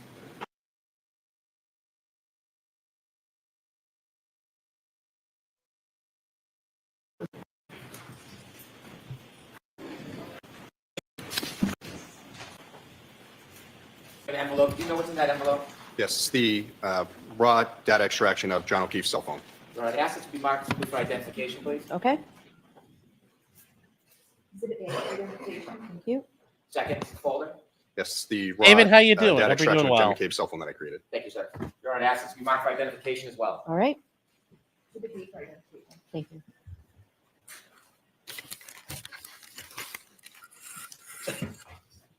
Trooper, you shared with us that you downloaded the extraction of the phones that you identified and you made reports based on specific David, I just identified sent you a link features. if For you're example, a interested, conversation if you're between two available. people. Yes, well, I didn't do the extraction of Jen's phone, but I made those reports with the PDFs from Oh, the you might data be extraction. busy. Relative to Mr. O'Keefe and the defendant's phones, you created a document that provided us the phone calls between them on January 29th. Yes, that's correct. And separately, you also provided a document that included all of the chats or text messages between John O'Keefe and the defendant on January 29th, 2022. Yes, it also included the 28th. Thank you. Yes. And in that compilation, did you put together or do you create or review a PowerPoint of those? Yes, I did. And what was the point of that? Just to show the texts and calls in a chronological order, because that way you're not looking at two different documents trying to compare and contrast the calls to text messages when each is coming in. And did you begin that PowerPoint presentation with a call at 2:16:10 on January 28th, 2022? Yes, that's correct. And other additional chats or text messages earlier that morning? Yes, there's a handful starting around 9:45 a.m. May I Yes. approach, Your Honor? Yes.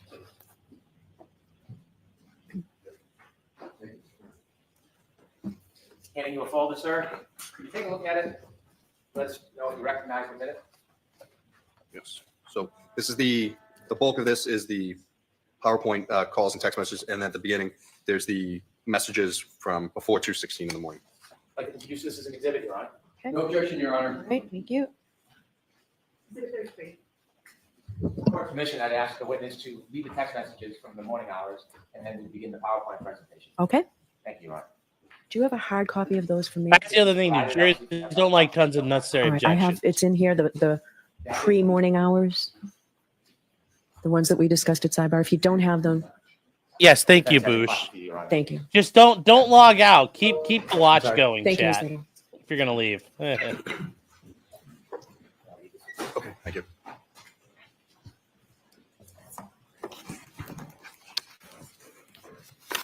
May we begin, Your Honor? Please. Could you first read the text messages from that morning to the jury? Yes. Apologize if I misspelled things or state things. Start time. All right. It's a little different than the format I had before. All right, this is from Karen Reed to John O'Keefe. You have really hurt me this time. This was sent at 9:49:20 a.m. on the 28th. From John O'Keefe to the defendant. I'm sorry, this has been an issue with me for 8 years. It physically hurts me to see everyone else in their life do things for them, and I'm forced to always be the bad guy. This is sent at 10:02:56 a.m. on the 28th. From the defendant to John O'Keefe. I'm not the same as everyone else. Most of the time I try to do what is healthy/smart for them. More importantly, I try to support you in what you need. You just lashed out at me and said terrible things. I don't know how you've gotten to this point with me when I'm just trying my hardest. You made your point and continue to beat me down. I have a lot going on too. Physically, I am falling apart and trying to get answers and help. 10:09:49 a.m. on the 28th. From the defendant to John O'Keefe. I am just your girlfriend. I am not a perfect parent. I'm trying very hard and sometimes treat them nothing like I used to. 10:46 a.m. on the 28th. From John O'Keefe to the defendant. I know. I'm sorry for lashing out. I'm just hurting and struggle daily with them. Always feel like I'm failing at this parenting thing. I wasn't built for this. 10:12 a.m. on the 28th. The defendant to John O'Keefe. Kaylee isn't perfect, but everything wonderful about her is because of you. 12:21:36 p.m. on the 28th.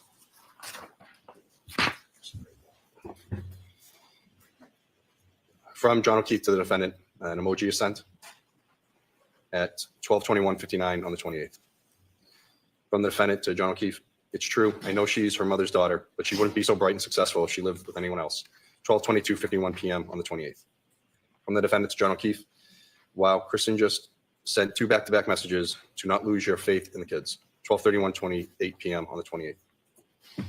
From the defendant to John O'Keefe, or in yourself, at 12:31:41 p.m. on the 28th. From John O'Keefe to the defendant, there's 2 emojis sent at 12:32:06 p.m. on the 28th. From the defendant to John O'Keefe, no, and there's 2 emojis. Life can pick you up sometimes. Please be happy with them and put away your frustrations for the rest of the day. And be so proud of yourself, JJ. And that's 12:35 p.m. on the 28th. From John O'Keefe to the defendant. That's what bothers me more than anything. Should have sent Peg's or Sarah's W-2s. We are all equal guardians. 1:18:21 p.m. on the 28th. I don't see how having him just going blah, blah, blah, blah, blah. Having heard Karen talk now through these video clips, they should be posting those to be read. I don't know why they're just having him read them. This isn't very helpful, especially with his just like do voice. So this is a waste of time, Hank. To John O'Keefe, maybe you can call someone. 1:21:55 p.m. on the 28th. From John O'Keefe to the defendant, like who? 1:46:42 p.m. on the 28th. From John O'Keefe to the defendant, what time are you coming here? 1:47:38 p.m. on the 28th. From John O'Keefe to the defendant, it's another emoji sent. 2:05:30 p.m. on the 28th. From the defendant to John O'Keefe, I don't know what time. Feel kind of out of it. Just trying to clear my head. 2:06:07 p.m. on the 28th. From John O'Keefe to the defendant, he writes, okay. 2:06:25 p.m. on the 28th. From the defendant to John O'Keefe, text me when you guys settle in later. 2:06:44 p.m. on the 28th. From John O'Keefe to the defendant, sure. 2:06:58 p.m. on the 28th. From the defendant to, oh, no, it's cut off here. So. Yeah. May I approach, Your Honor? Yes. That must be where the. So, Would it be helpful if I take it out of the binder? I believe it. Yeah, it goes to the next one. So I'll start. Yeah, sorry. With the court's permission, we'll begin the PowerPoint. Yes.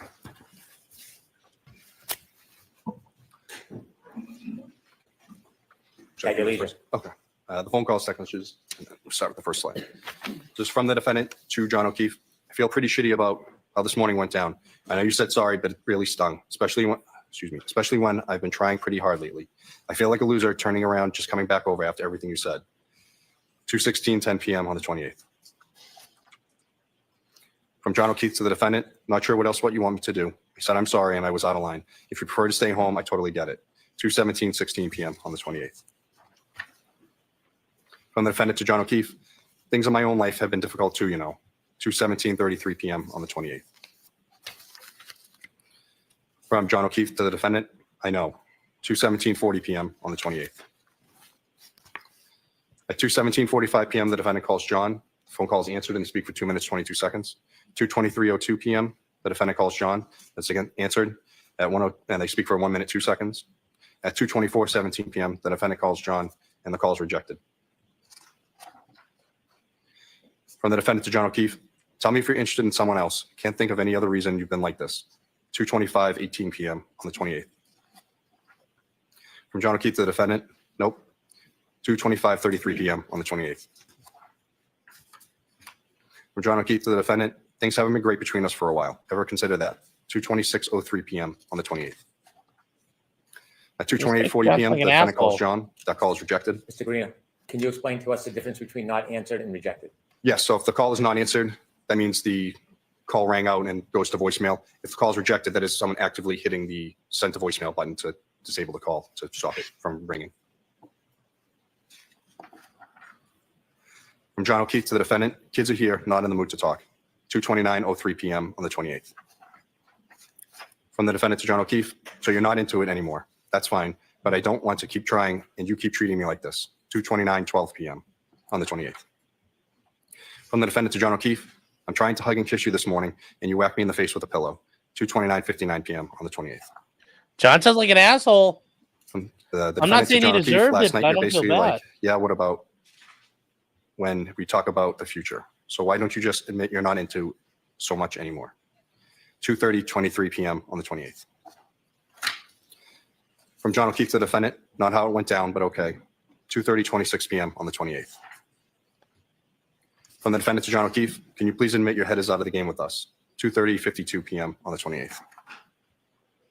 John O'Keefe to the defendant, sick of always arguing and fighting. It's been weekly for several months now. So yeah, I'm not as quick to jump back into being lovey-dovey as you apparently.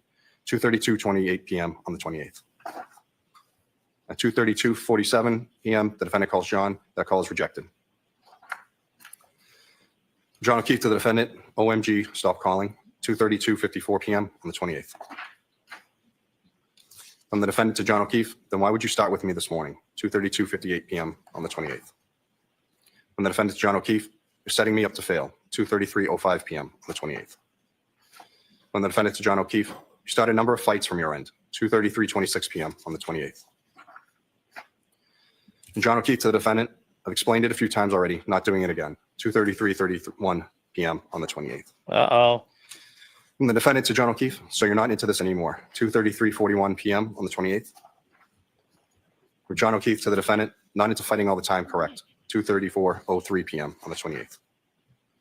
From the defendant to John O'Keefe, if you tell me you're interested in someone else, you will never hear from me again. You can have all the space in the world. 2:34:11 p.m. on the 28th. From John O'Keefe to the defendant, he sends an emoji. 2:34:19 p.m. on the 28th. From the defendant to John O'Keefe, then stop starting with me. 2:34:20 p.m. on the 28th. 2:34:29 p.m. the defendant calls John. He rejects the call. John O'Keefe to Karen, the defendant, I'm not answering. Stop calling. 2:34:42 p.m. on the 28th. From the defendant to John O'Keefe, can you please answer after how you treated me earlier? 2:34:43 p.m. on the 28th. 2:34:54 p.m. the defendant calls John. That's rejected. John O'Keefe to the defendant, Kaylee is right here. 2:35:02 p.m. on the 28th. The defendant to John O'Keefe, you start a rager with me out of nowhere and then tell me you're sick of fighting with me. 2:35:41 p.m. on the 28th. The defendant to John O'Keefe, I'm going to grab a drink in a bit. 2:38:14 p.m. on the 28th. 2:38:42 p.m. the defendant calls John. That call is rejected. The defendant to John O'Keefe, can you please answer? I mean, they also just sound like they're both 2:38:52 p.m. on the 28th. nutbags, too.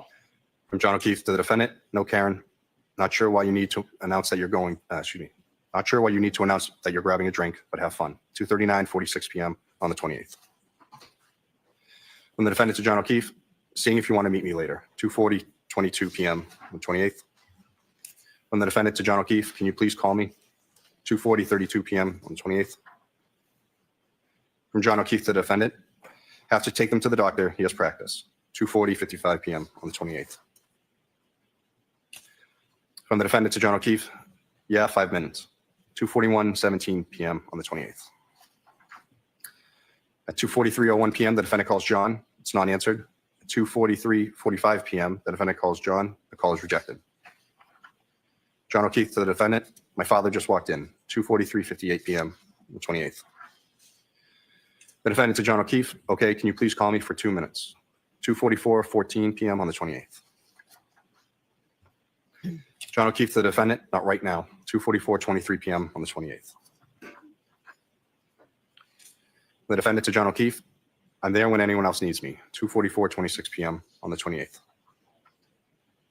At 2:45:32 p.m., the defendant calls John. The call is rejected. The defendant calls Mr. O'Keefe. Yes, John, you gave me utter grief this morning. I'd like you to call me for amends. 2:46:16 p.m. on the 28th. The defendant to John O'Keefe, I've been trying to get over the hump with is arguing, and now you tell me you're not into doing things, and you don't want to fight weekly, but fly off the handle at 8 a.m. with me, like you're setting me up to fail. 2:47:08 p.m. on the 28th. The defendant to John O'Keefe, I've been dealing with my own personal crisis over things I have zero control over. I'd like to lean on you too sometimes. Instead, I just hear everything I've done wrong. 2:48:34 p.m. on the 28th. At 2:56 p.m., the defendant calls John. The call is rejected. At 2:51:13 p.m., the defendant calls John. It's rejected. 2:52:37 p.m., John calls the defendant. It's not answered. At 2:53:56, the defendant calls John. Again, not answered. The defendant, John O'Keefe, you seriously cannot pick up the phone for 2 seconds. 2:54:13 p.m. 2:58:05 p.m., the defendant calls John. It's rejected. At 2:59:13, John calls the defendant. The call is answered and they speak for 4 minutes, 59 seconds. From the defendant to John O'Keefe, why don't you meet me at Hillside at 4:30/5, 3:08:55 p.m. John O'Keefe to the defendant sends an emoji at 3:10:08 p.m. on the 28th. From the defendant to John O'Keefe, or whenever you get, excuse me. They or whenever both you sound get like to be everyone an settled. assholes. 3:10:35 p.m. on the 28th.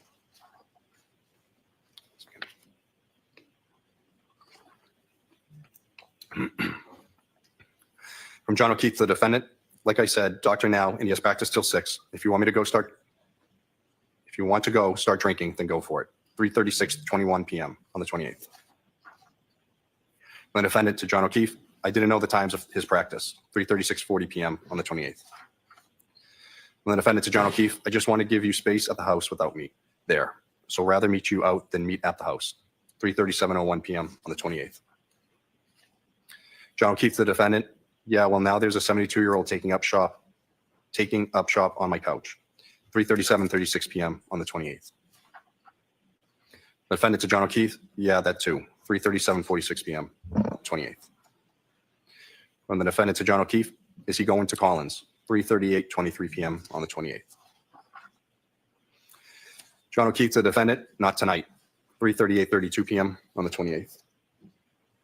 From the defendant to John O'Keefe, so do you plan on going out tonight? 3:39:01 p.m. on the 28th. From John O'Keefe to the defendant, Karen, I don't know. 3:39:17 p.m. on the 28th. John O'Keefe to the defendant, you're like jonesing to drink, so go. 3:39:43 p.m. on the 28th. From the defendant to John O'Keefe, okay, well, after how this morning went down, I don't think I need to be back over there with you. Get frustrated at how I am with the kids. Has nothing to do with drinking. 3:40 p.m. on the 28th. From the defendant to John O'Keefe, I am paranoid now that everything I do with them is problematic. So rather see you for a minute without it, kids around. 3:40:24 p.m. on the 28th. From John O'Keefe to the defendant, what's your plan? At 4:47:16 p.m. on the 28th. From the defendant to John O'Keefe, don't have one. 4:50:09 p.m. on the 28th. From John O'Keefe to the defendant, so still home. 4:50:26 p.m. on the 28th. The defendant to John O'Keefe, yes. 4:50:45 p.m. on the 28th. From John O'Keefe to the defendant, we just got home, waiting to see what Papa decides here, or else I have to get Patrick at 6. 4:59:45 p.m. on the 28th. The defendant, John O'Keefe, okay. 5:01:55 p.m. on the 28th. John O'Keefe to the defendant, so are you staying home or coming here? 5:02:23 p.m. on the 28th. From the defendant to John O'Keefe, waiting to see what you end up doing. I don't want to hang out at the house too much, like I said. 5:03:40 p.m. on the 28th. From the defendant to John O'Keefe, I think it's clear me around the kids, I think it's clear me around with the kids around is slowly killing our relationship, and our relationship is much more important to me. 5:04:16 p.m. on the 28th. John O'Keefe to the defendant, well, there's a blizzard coming, so we'll be inside all weekend. 5:04:19 p.m. on the 28th. The defendant to John O'Keefe, it will be over by noon tomorrow. 5:04:44 p.m. on the 28th. John O'Keefe to the defendant, don't think so. 5:05:27 p.m. on the 28th. The defendant to John O'Keefe, I don't want to keep having this constant conflict of the dynamic of the four of us. The harder I try, the more it kills our relationship as a couple. It feels like utter shit to be in that position. Rather just meet you out for drinks when you figure out what your night looks like. 5:06:45 p.m. on the 28th. John O'Keefe to the defendant, well, I have no idea what's going on, so do what you want. 5:07:34 p.m. on the 28th. John O'Keefe to the defendant, need to figure out what everyone here is doing.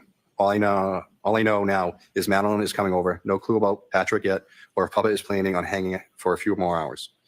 5:09:29 p.m. on the 28th. From the defendant to John O'Keefe, okay, well, when you know the story, and if you want me to come up, let me know. 5:12:36 p.m. on the 28th. John O'Keefe to the defendant, no, Karen, you decide what you want to do. 5:13:18 p.m. on the 28th. From the defendant to John O'Keefe, I know your heart isn't in this anymore. I felt it for a while, and especially lately. I'm willing to try more, but not if you approaching the point of indifference.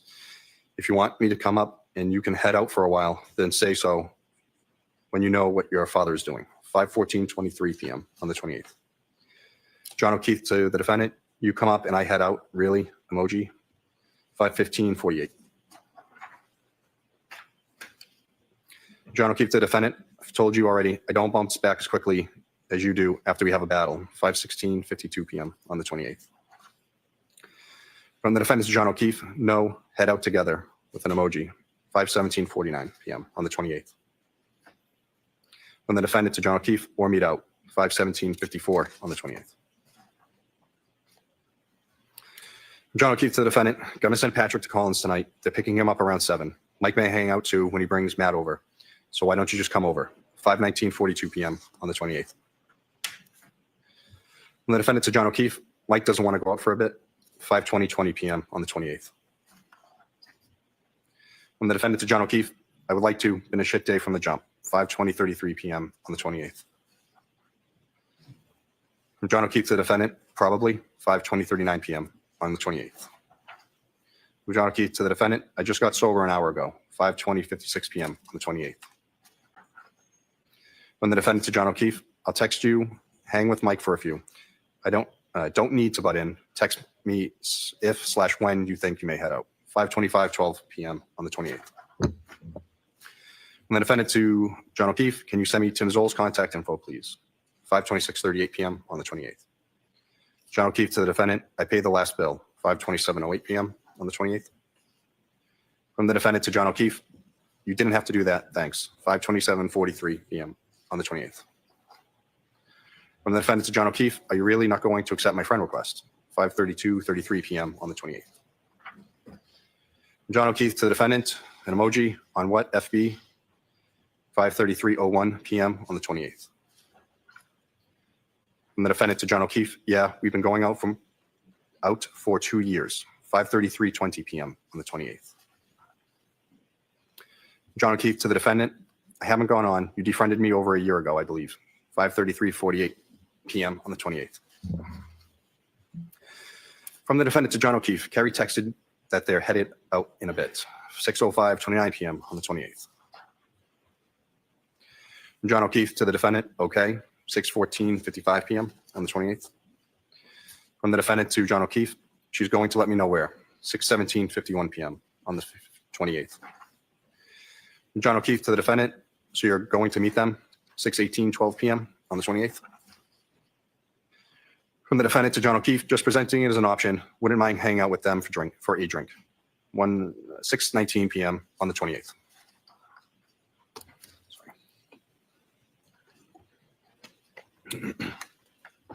From the defendant to John O'Keefe, is Mike over? 6:27:26 p.m. on the 28th. From John O'Keefe to the defendant, yes. 6:29:45 p.m. on the 28th. From the defendant to John O'Keefe, sounds you're like good with getting together tonight. 6:31:32 p.m. on the 28th.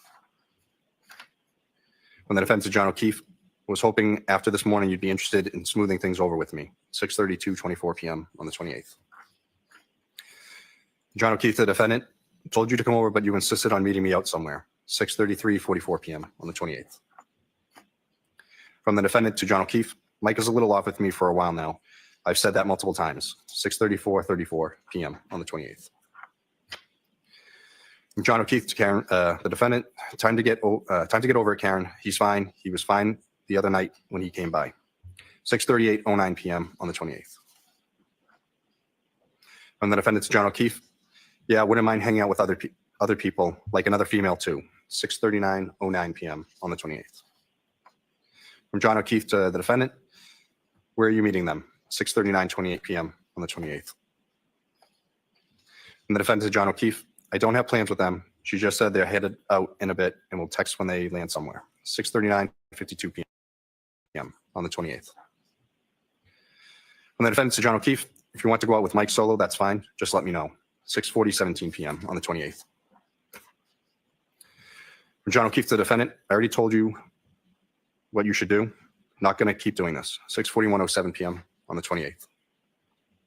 From the defendant to John O'Keefe, I asked to let me know if you guys are going to head out. I haven't been out for drinks this week and had a shit week and a shit day. And I dread Kaylee or Pat is going to get chatty with me the second I walk in, and that is going to irritate you. 6:43:21 on the 28th. From John O'Keefe to the defendant, Pat is leaving. Kay is with Mad Cam. 6:44:02 p.m. on the 28th. John O'Keefe to the defendant, I'll text Chris then. 6:46:44 p.m. on the 28th. John O'Keefe to the defendant. We're headed out shortly. What's your plan, Karen? 7:06 p.m. on the 28th. From the defendant to John O'Keefe, do you want to join? Do you want me to join or no? 7:06:37 p.m. on the 28th. From John O'Keefe to the defendant, yes, wasn't sure if you were meeting the Currans. 7:07:04 p.m. on the 28th. From the defendant to John O'Keefe, they are not out drinking yet. 7:07:40 p.m. on the 28th. From the defendant to John O'Keefe, where are you headed? 7:09:22 p.m. on the 28th. John O'Keefe to the defendant, trying to decide maybe McCarthy's. 7:14:48 p.m. on the 28th. From the defendant to John O'Keefe, okay then, let me know where you decide. I'm still down in Enfield. 7:21:50 p.m. on the 28th.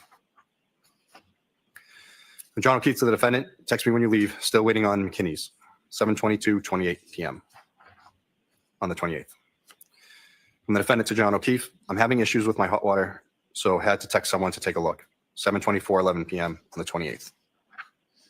John O'Keefe to the defendant, an emoji, you trying to piss me off. 7:25:35 on the 28th. John O'Keefe to the defendant, hope your plumber buddy that you texted is hot. 7:26:24 p.m. on the 28th. From the defendant to John O'Keefe, nope, my shower only got lukewarm and now my sink won't run hot at all. The plumber I used to use is right down the road. 7:26:27 p.m. on the 28th. From the defendant to John O'Keefe, I turned that temp thing in the basement all the way up. 7:26:52 p.m. on the 28th. John O'Keefe to the defendant, check the hot water heater and see if it's leaking. 7:26:52 p.m. on the 28th. The defendant to John O'Keefe, it's not. 7:26:59 p.m. on the 28th. John O'Keefe to the defendant, don't do that. 7:27:01 p.m. on the 28th. John O'Keefe to the defendant, is the pilot lit? 7:27:08 p.m. on the 28th. From the defendant to John O'Keefe, I was trying to get my shower hot. 7:27:12 p.m. on the 28th. From the defendant to John O'Keefe, yes. 7:27:14 p.m. on the 28th. From John O'Keefe to the defendant, don't turn it up. Don't turn it all the way up. 7:27:26 p.m. on the 28th. Okay, I'm not gonna lie, chat. This is like a dad yelling at somebody like, "Don't mess with the water heater, damn it!" Don't mess with the water heater. Like they're getting he's getting very mad about this, which is very funny. Why can't she check the pilot? How petty, yes. But yes, it just shows like these people. Here's the thing, chat. Like attracts like. So they were destined for each other. They're both nutbags. They're both nutbags. Yeah, be careful what happened last time I brought up a water heater. Yeah, I know. I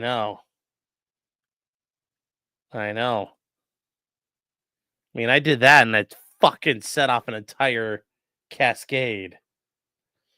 295 people. Guys, thank you for being here. So here we go. Let's keep going. John O'Keefe to the defendant, it will burn out. 7:27:32 p.m. on the 28th.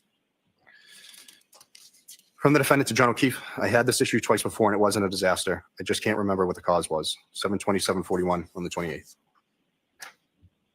From John O'Keefe to the defendant, just turn it back to where it was and get over here. 7:28:08 p.m. on the 28th.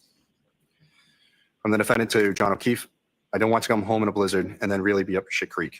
7:28:53 p.m. on the 28th. John O'Keefe to the defendant, so you're going home tonight. 7:29:18 p.m. on the 28th. From the defendant to John O'Keefe, or tomorrow or whenever. I've had a chill all day since my shower. 7:29:45 p.m. on the 28th. From John O'Keefe to the defendant, it's going to snow all day tomorrow. No driving. 7:30:05 p.m. on the 28th. From John O'Keefe to the defendant, we're headed to McCarthy's. 7:41:29 p.m. on the 28th. From the defendant to John O'Keefe, okay, let me know if you end up leaving. 7:41:57 p.m. on the 28th. From John O'Keefe to the defendant, why? Now you're not coming. 7:42:27 p.m. on the 28th. From the defendant to John O'Keefe, I'm waiting for the plumber. I actually think he's in the driveway. 7:42:56 p.m. on the 28th. From John O'Keefe to the defendant, we're taking Mike's car, so I'm relying on you for a ride home if he leaves. 7:43:10 p.m. on the 28th. From the defendant to John O'Keefe, he's not going home after 7:43:27 p.m. on the 28th. John O'Keefe to the defendant, 8 o'clock on a Friday, emoji, 7:43:31 p.m. on the 28th. John O'Keefe to the defendant, you may have to get Michael, 7:43:46 p.m. on the 28th. John O'Keefe to the defendant, you have a plumber coming over at 8, knowing me and Papa could have handled it. Good luck, 7:44:36 p.m. on the 28th. From the defendant to John O'Keefe, I have always told you I will not put either of you out of your way the way everyone else in your life does. I knew it wasn't working right when you were at the doctor's with Kaylee, and I knew neither of you could get here. And this guy, Richie, fixed it last time, whatever it was. He was supposed to be here at 5, 7:48:01 p.m. on the 28th. From the defendant to John O'Keefe, if it's not a quick fix, I'll tell him to forget it, 7:48:20 p.m. on the 28th. John O'Keefe to the defendant, if you need a new water heater, don't let him do it. 7:55:04 p.m. on the 28th. The defendant from the defendant to John O'Keefe, he's here now. If it's not quick, I'm not doing it. I just want to make sure nothing is wrong / will go wrong with when I'm not home. 7:55:44 on the 28th. From the defendant to John O'Keefe, he's not a scammer. Half the quick stuff he doesn't even charge me for. 7:56:06 p.m. on the 28th. From the defendant to John O'Keefe, he just put the toilet seats on crooked.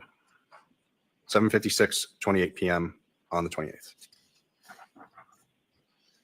John O'Keefe to the defendant, status, 8:09:02 p.m. on the 28th. From the defendant to John O'Keefe, still here with an emoji, 8:09:18 p.m. on the 28th. From the defendant to John O'Keefe, said he's got to go to HD and probably be back mañana, 8:23:56 p.m. on the 28th. Oh, wow. That was John very, O'Keefe to the defendant, ooh, so got very ethnic there, mañana. That's bilingual for somebody from Boston. 8:24:43 p.m. on the 28th. From the defendant to John O'Keefe, an emoji, 8:25:02 p.m. on the 28th. From the defendant to John O'Keefe, just trying to figure out if I need to be here, 8:25:51 p.m. on the 28th. From John O'Keefe to the defendant, what does it need, 8:26:01 p.m. on the 28th. From the defendant to John O'Keefe, I don't know. He showed me some pieces that was all rusted, an emoji. I don't understand half this stuff, 8:26:42 p.m. on the 28th. John O'Keefe to the defendant, on the water heater, 8:26:59 p.m. on the 28th. From the defendant to John O'Keefe, yes, 8:27:08 p.m. on the 28th. From John O'Keefe to the defendant, tell him to leave it. I'll take care of it Sunday or Monday, 8:28:30 p.m. on the 28th. From the defendant to John O'Keefe, no, it's okay. I can either meet him here or just shut off the alarm, 8:28:52 p.m. on the 28th.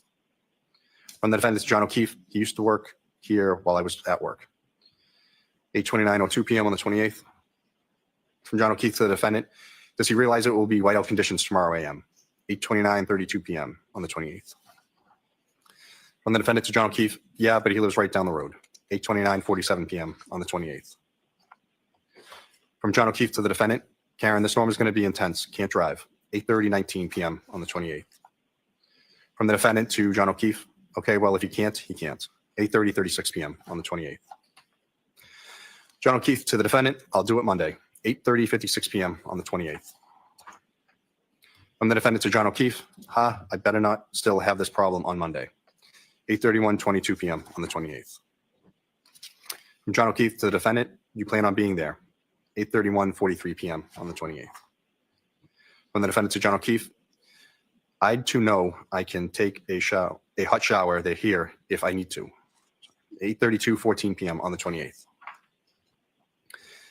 Figured you'd be, from John O'Keefe to the defendant, figured you'd be in Canton till Monday, 8:32:32 p.m. on the 28th. From John O'Keefe to the defendant, I'm getting off my phone. Let me know what you're doing, 8:32:54 p.m. From the defendant to John O'Keefe, I think the four of us together is toxic to this relationship. Would like to limit it, 8:33:16 p.m. on the 28th. From the defendant to John O'Keefe, you've said so yourself for probably a year now, 8:33:52 p.m. on the 28th. John O'Keefe to the defendant, blizzard tomorrow, nobody is going anywhere. 8:33:56 p.m. on the 28th. From the defendant to John O'Keefe, maybe I'll come back late tonight. Bad snow is in the early AM. 8:35:14 p.m. on the 28th. From the defendant to John O'Keefe, I'll head up there in a few min. Let me know if you leave. 8:35:26 p.m. on the 28th. John O'Keefe to the defendant, an emoji. He says, sure. 8:35:34 p.m. on the 28th. And that was the last of them.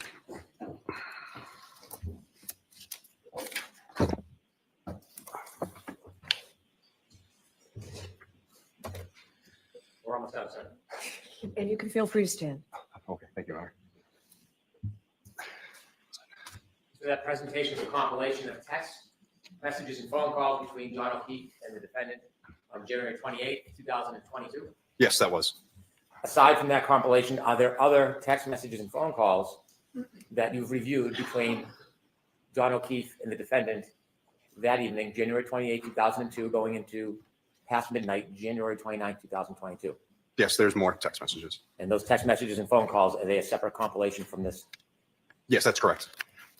Sure, at this time, I'd ask us to release Trooper Gagarino and recall him at a later date. Yes. All right. There's no objection, Mr. Lessie, correct? No objection, subject to eventual Yes. follow-up. All right. Thank you very much, Trooper. We'll see you another time. Thank you, Honor. You just leave it. Okay, thanks. Is this the time for me to see counsel at sidebar? We'll have a little Okay. exhibit, Your Honor, may I? Yes. Your Honor, I'm going to introduce exhibits or clips 7 through 11.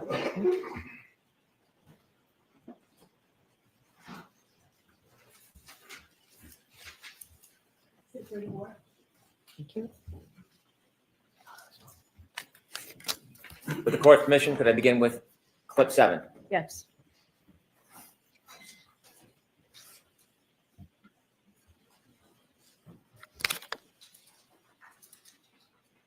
When you walked out of the bar, how many drinks had you had? I had probably about 4, and not 4 that I completed either. I didn't drink maybe more than a few sips at the waterfall. And 4 drinks you felt fine to drive? Yep. Clip 8, please.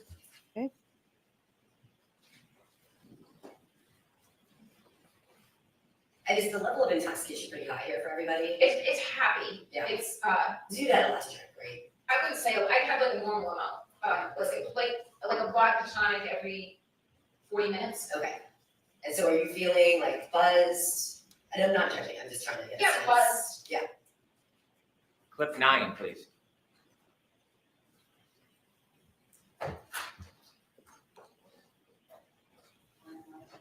The final count of my alcohol intakes, probably about 5 or 6 or 4. The drinks that they were pouring me at McCarthy's, which is where I consumed most of the alcohol, was the weakest vodka tonic. It tasted just like old soda water with lime. Not that I needed to be a martini, but it might have had a splash of vodka in it. So I said, John, this drink tastes like it has no vodka in it. And he said, just get a shot and mix it yourself. So each drink was being counted as a double. So I would get a vodka tonic and then I would pour a shot into it. So that would count as 2. But frankly, it just felt like a regular cocktail. It was just a really weak pour. So I asked for a shot. So for my taste, it just tasted like that's the normal strength of what a drink should be. So I had maybe 2 or 3 that are being counted as 4 and 6. And I don't know. I felt fine. I felt like I was buzzed. This is actually pretty bad, chat. Like, oh no, this is not good. Ooh.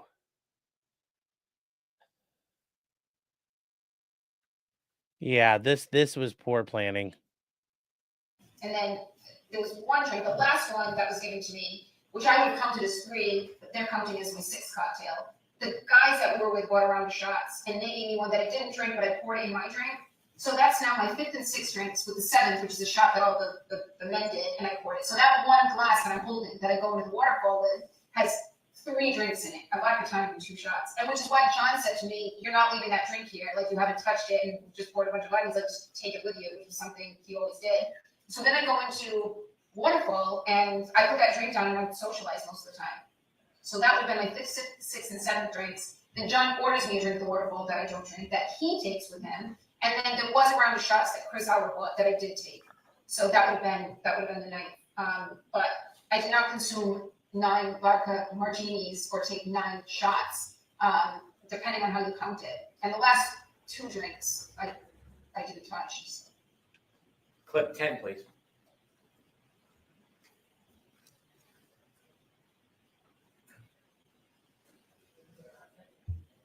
And I'm not as clear as I would be if I hadn't been drinking.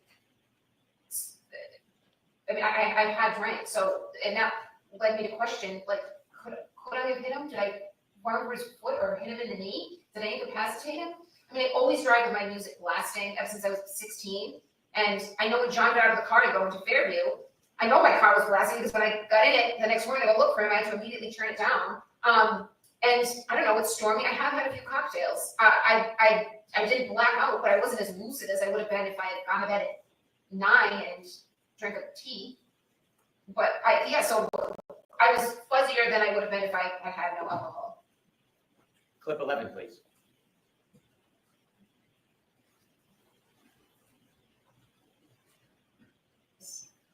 How did you feel after that? I mean, I think you got in the car and you feel like you could drive, and did you feel how I wouldn't have gotten on the expressway. I wouldn't have gotten on the expressway at 12:15 on January 29th. I mean, it was quiet. The roads were very quiet. You can see it on the videos. And I was going, you know, when I've had a few drinks and I drive, I always drive extra slow. So I know my alerts aren't as sharp as they should be. But I shouldn't have been driving. But I don't think I was driving. I know I wasn't driving recklessly. I mean, I've got plenty of video of myself driving all over the place. I put my car in John's garage, which is incredibly narrow, and I had a very oversized SUV. You see me. There's a video of me driving through the intersection when we leave Waterfall to go to Brian Albert's, and I was always taught by my father, even when you have a green light, you always should tap the brake. You don't know who's going to run red. And I see me doing that multiple times between 12 and 1 and 5 and 6 a.m. So I know I was driving safely, not as safely or as alert as I would be if I had no alcohol. But I was not driving recklessly by any measure. Thank you. Your Honor, may we approach? Yes.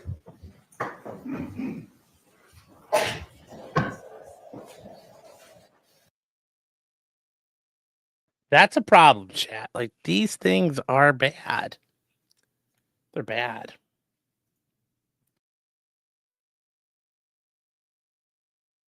So there you go. Is Karen wearing a bra there? I don't know. Is she on trial for the DUI? Yes, she is. She is charged with leaving the scene of an accident where a DUI death occurred. And the idea behind the manslaughter is she was drunk and caused his death. So yes, she is on trial for manslaughter. So yes, the intoxication is very true. There was some confusion with counsel regarding witnesses. So those are the witnesses for today. So we're done for today. Counsel assures me that won't happen again. But more importantly, we're on track. We're on schedule, not going for the rest of the day. Won't interfere with our schedule at all. Looks like I'm trying to fill the curtains here, but it looks like it's a beautiful day. You'll have a nice afternoon. Tomorrow we'll be going on in View. So for that, we're comfortable clothes. We'll be walking around a little bit. We'll be going by bus, and I'll have more instructions for you tomorrow morning. But please follow those instructions. Do not discuss this case with anyone. Don't do any independent research or investigation into this case. If you happen to see, hear, read anything about this case, please disregard it and let us know. And we'll see you tomorrow morning. Remember, tomorrow's a holiday. All rise for the court, please. Close your notebooks and follow me.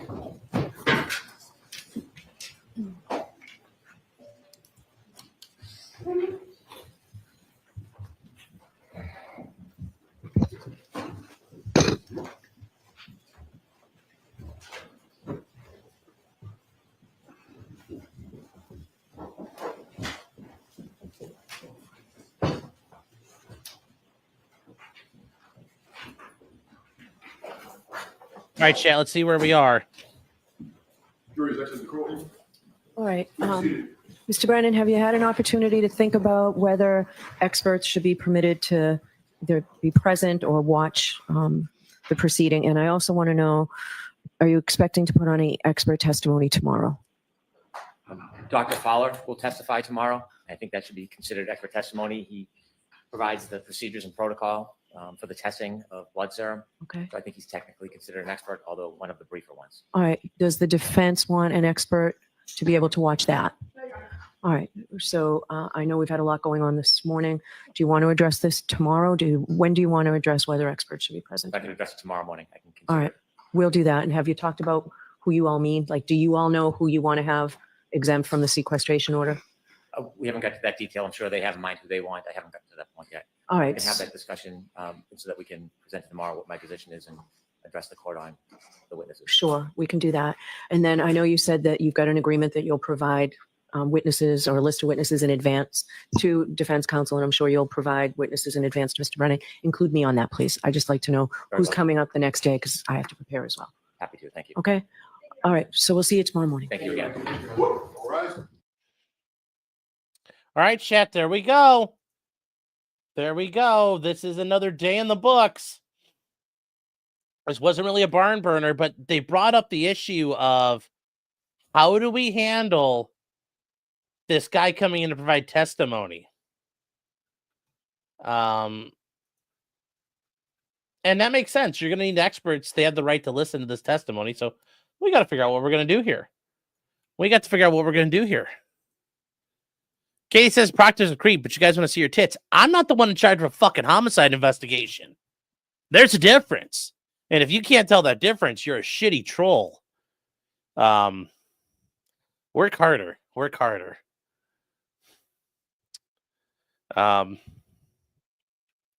Soul Souffle says, does the steno mask have to repeat everything said? Yes, they talk along. We showed it earlier, but I'll show it again just so you guys can see it here. Let me bring it up. I'll show you guys a steno mask.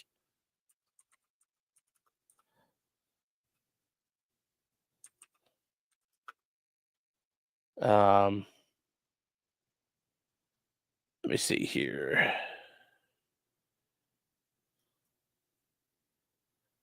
All right, hold on here. What was I looking for? Okay, hold on.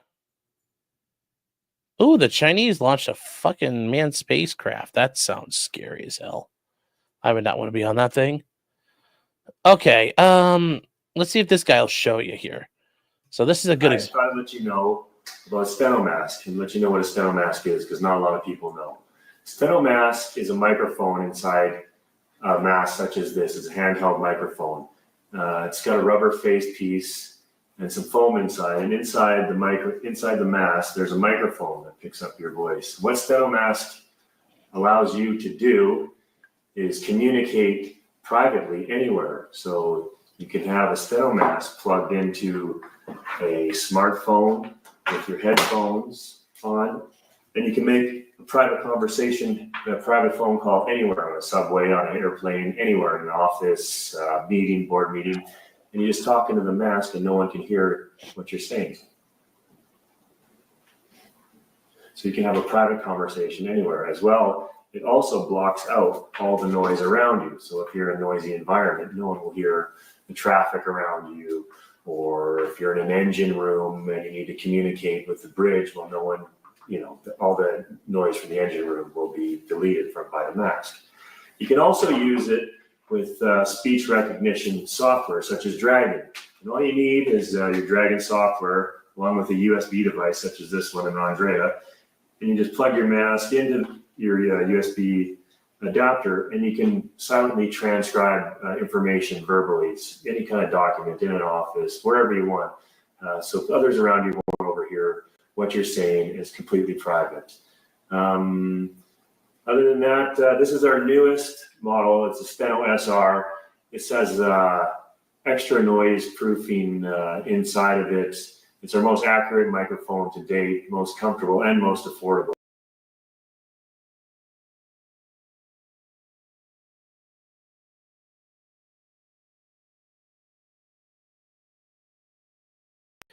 Sorry, chat. I accidentally nuked myself. Sorry, I accidentally nuked myself here.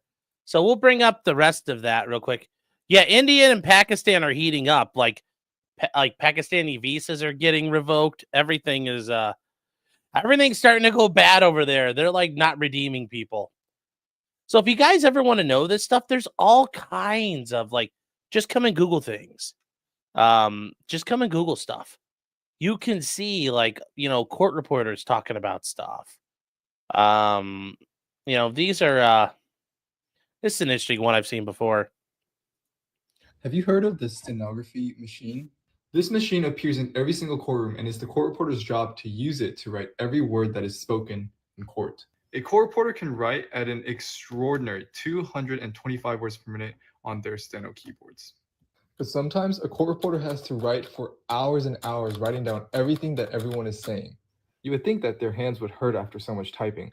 The stenographers don't break a sweat because the stenography keyboard was designed to be as efficient as possible. Take a look at a regular keyboard. It was designed from the start to slow you down. Look, the keys are all jagged and common letters are spaced apart. You're also not allowed to press multiple keys at once. But stenography requires you to press multiple keys at once. Stenographers barely move their hands because each key is directly beneath each finger. And that's what makes stenography so much faster than a regular keyboard. Wouldn't it be great if everyone used stenography? So there you go. That's just another example of the keyboards. This might actually be a good one here. So let's focus on another feature of the McLaughlin courtroom: special technology available to the stenographer. In the McLaughlin courtroom, we have the three major methods of making a court record, which are stenotype, voice writing, and digital recording. The court reporter writes in real time, which means... And chat, that's what it looks like. It's fucking gobbledygook. If you try to read it, you have no idea what that shorthand says. As she presses the keys on the stenotype machine, which is actually a computer, the electronic impulses of the keys are matched to words in her dictionary or database and translated into English almost simultaneously. She has entered all the words in the dictionary in the way that she writes each word. In an average day of court, a court reporter would write approximately 55,000 strokes at approximately 4 words per second and faster. The stenotype machine, or in this case, the Diamante computerized writer that the reporter is using today, is made by a Stenograph Corporation, and the software she is using is Eclipse by Advantage Software. And voice chat, writing is where the court reporter uses a chat. That is the type of thing right here that in courtrooms, depending on the courtroom you're in, you get a little monitor. It's like those little small laptops you really can't do anything with. It's just a screen that's wired up to that. So you can look at it as it's going and you can scroll up or see where things are. So you get to see this sometimes depending on the software being used. Voice writing is where the court reporter uses a stenomask that is connected to a computer, and the reporter repeats every word that is said, who said it, including punctuation and formatting instructions, into the mask, which silences the voice so as to not be heard in the courtroom. With the use of software and a speech recognition engine such as Dragon Naturally Speaking or IBM Via Voice, the reporter's words are translated into English.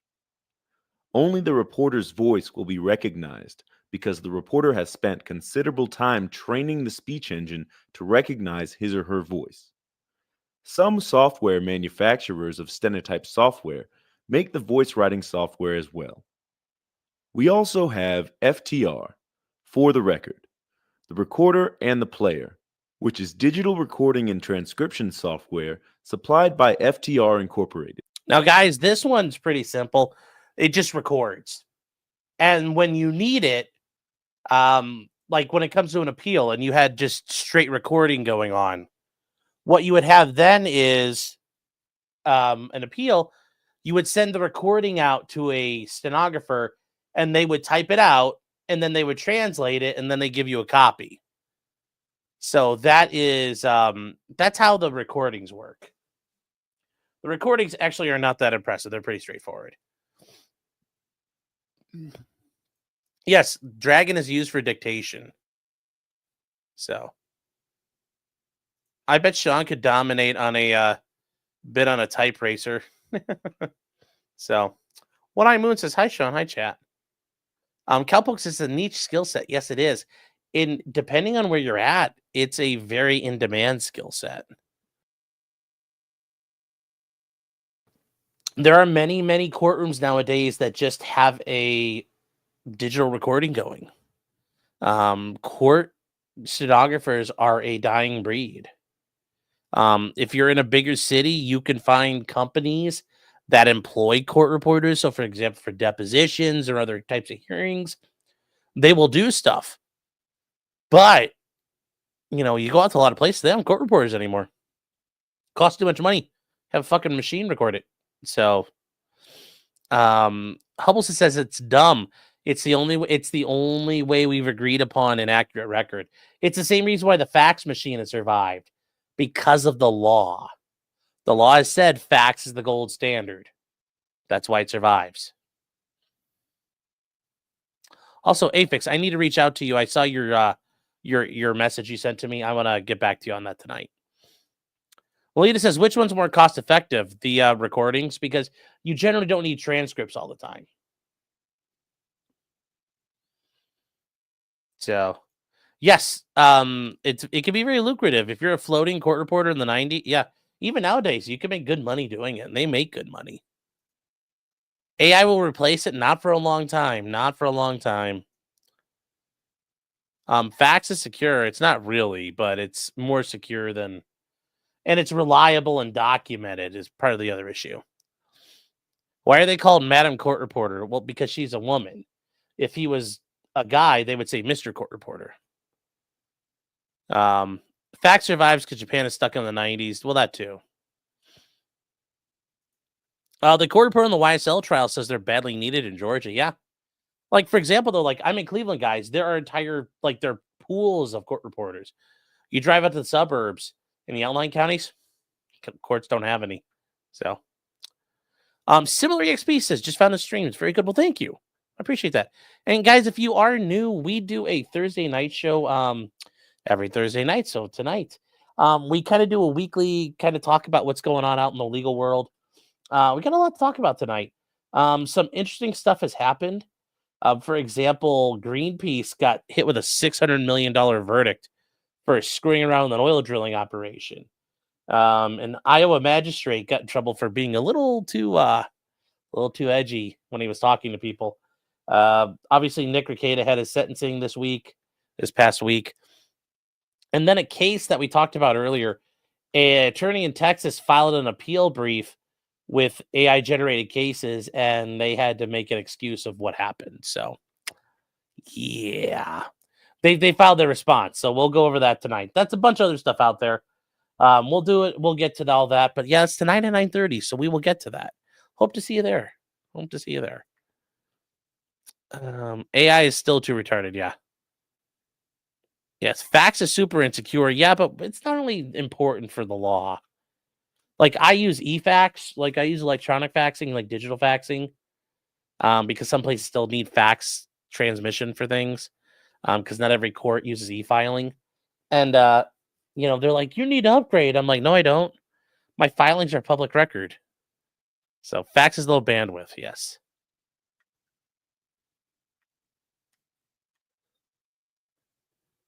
Darcy, you sent me a Venmo. You did? Oh, sorry. It does not always show up. It gets frustrating when you have these things, then nothing. Like, I'll open it up now, and then it'll be like, oh, hey, yeah, we got you something. Holy shit, Darcy. Whoa. Did you mean that, or is that an extra zero on there?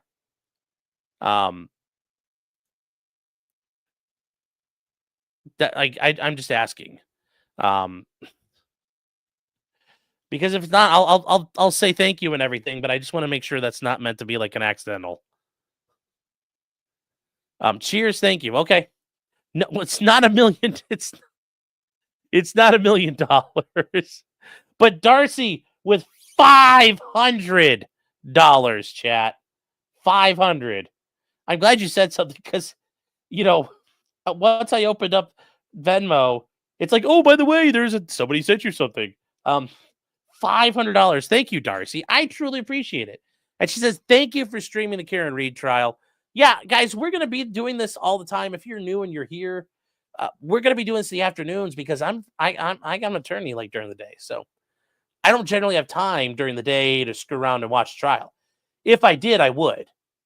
But we generally start, 6 o'clock today a little earlier because I thought we would run into the 9:30 show. But yeah, about 6 o'clock every night, we'll catch up with what's going on. But Darcy, thank you so very much. I appreciate that. I'm still taken aback by the positivity and generosity you guys have out there. Every time, whether it's something goofy in the mail that comes for Clyde, something for me, even if it's funny or goofy or something neat, all the above. I'm taken aback by it. The way you guys, like and subscribe and just comment, all of it, really means a lot to me. It is a flattering experience, but also it's a very humbling experience. So Darcy, thank you so much for that support. I truly appreciate it.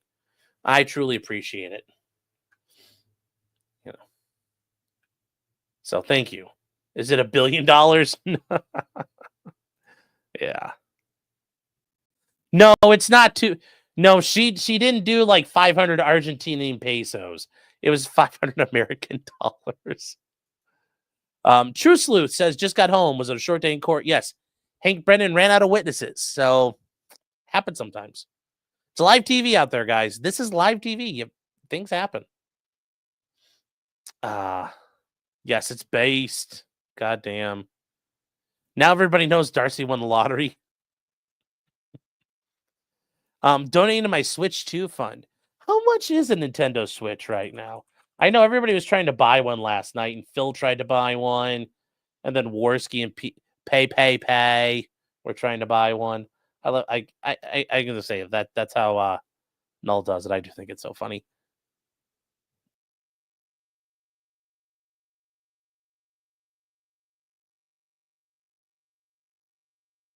I never even used a Switch before, so I don't really know if I'd want one. But Clyde, think about how many bullpeens we could buy with that, or like model paint. If it's cocaine, say no, yeah. And it is. It's a whoa, buddy moment. Luke says, what's your opinion on the Karen impersonating Peggy clip being admitted? Was that one we just listened to, or is it something coming in? I mean, at the end of the day, it's like,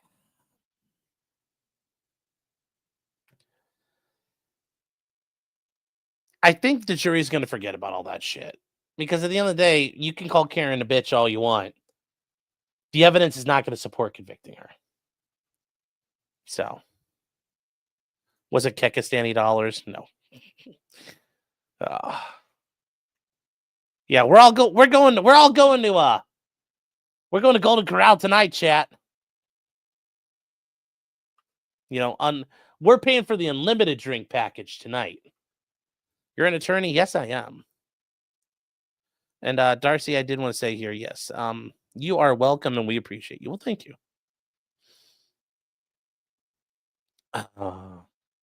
I hear cocaine. Let's get the government help clear your schedule. Yeah.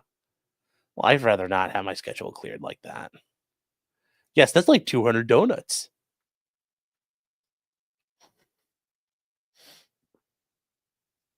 That is well, hold on here. Actually, hold on. How much would this be? Because you go to Stoney's tonight. It is 200 cans of beer at Stoney's tonight, chat. And when I say Stoney's, I am talking about Stoney's at 158 East Broadway Street in Rockville, Minnesota, chat. Yes, that's Stoney's. Home of the $2.50 cans.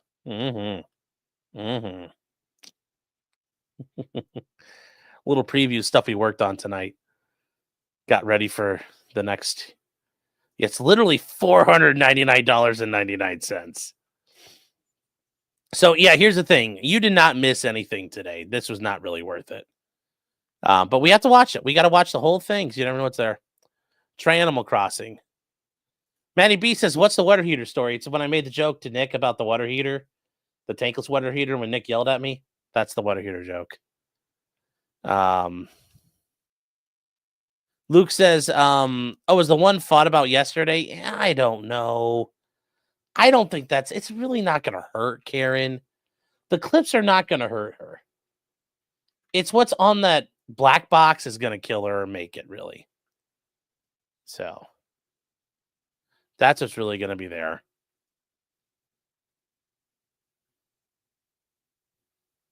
Did I give the water heater the steno treatment? The biggest thing of the day was Karen and Maine to the DUI. Yeah, but that doesn't even matter because you watch all the video from the waterfall and CF McCarthy's. And guys, if you didn't know this, we've already seen them demonstrate all this. Karen's on video just slamming back like vodka tonics. It looks like, I think that's what she was drinking. Karen was definitely, but the thing is, everybody involved in this story committed a DUI. Like, they all drove home drunk. So I don't think it's that big a deal out there. I mean, it's Boston. Like, everybody's driving drunk. So, Aaron says, one hell of a DUI trial. Well, I mean, that's one of the options. Yes, the bartender saying I keep serving her is reasonable doubt. Yeah, I don't. I mean, it still becomes an issue of, remember, you can be impaired and still be under the legal limit. So 0.08 is a presumption you are de facto clearly impaired. It's a presumption you're impaired. Under 0.08, you could still be impaired, but now that requires police to, bring something up.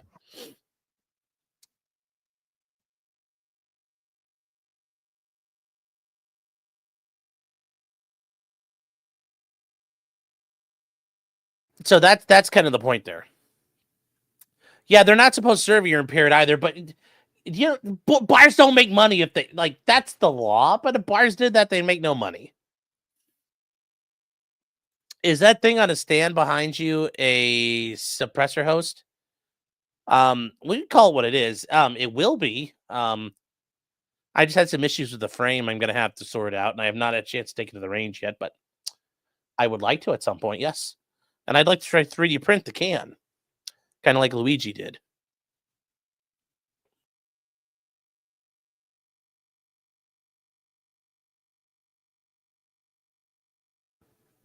Luke, these admissions are bad, but it ultimately comes down to she didn't hit him. It doesn't support it.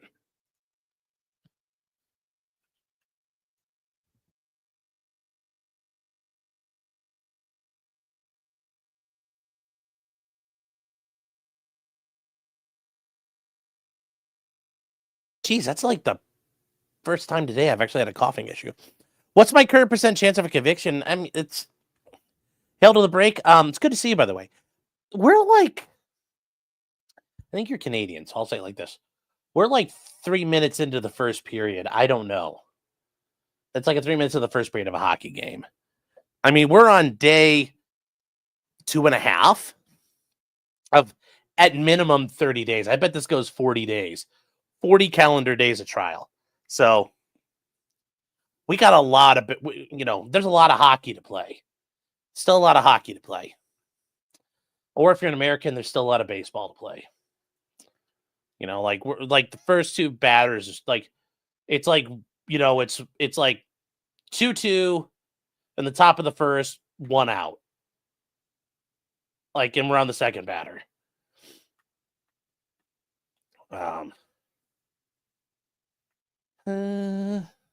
Issues with the frame mean I fucked up. I don't know.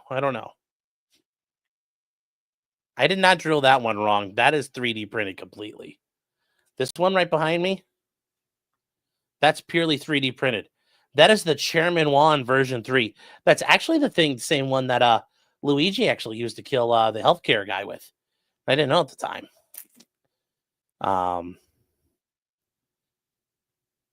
You put a 3D printer on your oil filter on your lawnmower. Nice. Yes, the DUI admissions are really bad. Do I still think she's going down? They gave a better opening than I thought. I thought they were going to stick with the Karen Reed was framed thing. If they stick with just shitty investigation, I think they win. Because I don't think Hank can overcome all the issues, especially when we get to like Trooper Proctor, Trooper Tully, Trooper, all the other troopers, Trooper Bukaki. Once they all come in, the case is done. So, if Sean dies before Rackets, I'm losing all money. Don't worry about that. Yeah, at 3 20-minute periods. There hasn't been a power play yet. Yeah. Canadian and miserable. Well, there you go. Jury trials are like Talladega. Anyone can win up until the end. That's very true. You know, it's like if you watched a marathon and you're like, they've gone like 100 yards down the road. Well, who's winning? That don't tell you nothing yet.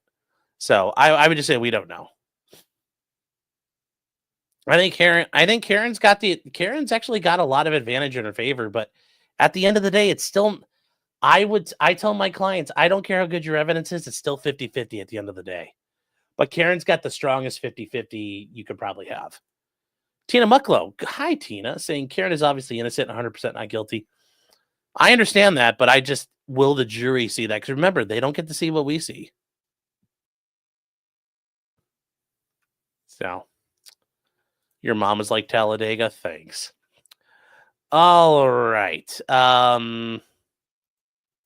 We got some things to catch up on here. The Sky is a neighborhood for £4.99 sterling. The King Sterling. Good to see you. Hope you're doing well. Says Sean, how do you do text when you do in real life law blogging? Do you have a special reader? No. We generally wouldn't have this issue. Like we would authenticate pretty much the same way. And we would probably just have them presented on screen. And somebody may read them, they may not read them. It depends on the situation. But that's not really out of the normal of how you would lay foundation to put them up. And I think it makes more sense to lay all the foundations and then just start ripping through them, because otherwise it gets too disjointed. Now, if I'm on the defense, getting it disjointed is helpful because then people tune out. But Hank Brennan did it that way, and the court's going to allow it. So, the Chugi Show for $10. Thank you. Say, do they think the interview was okay because they thought this case was on the verge of getting dismissed? Very likely. Very likely. They could have planned poorly. It was such a bad idea, and her lawyers seem experienced to know better. Yeah, but I think part of their issue was they got wrapped up in the PR battle. They got wrapped up in their own bullshit. I think they got wrapped up in wanting to exonerate Karen and fight the PR battle and completely forgot you have to win the legal battle. And fighting the PR battle puts all of that at risk. Like, Karen can have her people do it. There's nothing wrong with having people go out there for you and fight, like George Zimmerman.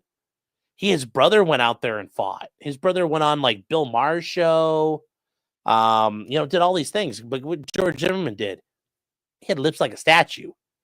So having other people go carry the banner, it's never a bad idea. But yeah, having Karen do it, I think they got wrapped up in their own nonsense. Katie says, wait, Sean, I want to see Karen's tits too? I was talking to the guys in the chat. I mean, yeah, I'm a guy. Let's see one. You want to see them all? Ron White was true in that regard. Nick Kreuzer is saying, imagine having to say, into that thing for 30 minutes for that bald retard. Yeah. Yep. Letty for $1.99 says, did I see the new Alyssa clip yet? No, but I'm sure it's pretty good. And then Shredder S 07 says 5 subs. Shredder comes in here, supporting the membership, giving 5 subs. Shredder's doing his part. Are you, Chad? Are you doing your... the future. I'm doing my part. I'm doing my part. I'm doing my part. I'm doing my part too. They're doing their part. Are you? Are you? Something to think about. You may know in your mind, but in your heart, you really know. Can't lie to the man in the glass, chat. What are you doing? What are you doing to help? T-Rex Trucking and More for $9.99. Thank you. It says, but Sean, it was a snowing in Canton, Massachusetts on January 28th, 2022. Yes. Yeah, it was snowing pretty freaking hard. Yes, it was snowing hard.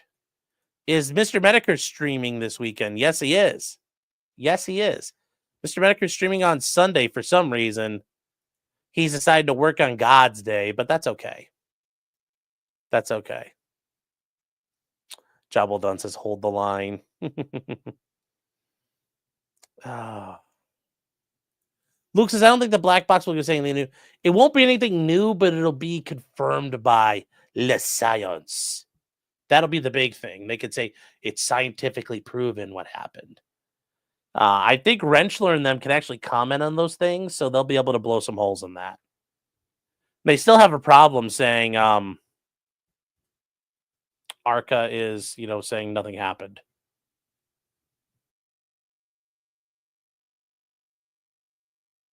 They're still going to have the coroner saying, yeah, it doesn't look like a vehicular accident. So,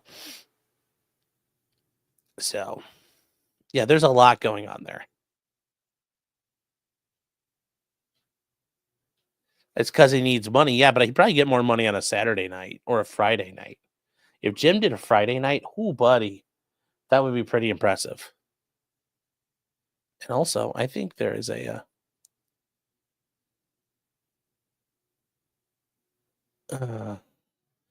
yeah, Kate B says ARCA testified that Karen could have. I mean, she could have. But the evidence doesn't support the idea. Like, a lot of things could have happened, but there's no evidence supports it. Are they bringing back the dog bite doctors? Yeah, they're bringing all the dog bite stuff, too. If ARCA gets excluded, the chances of conviction goes way up. Yes, it does.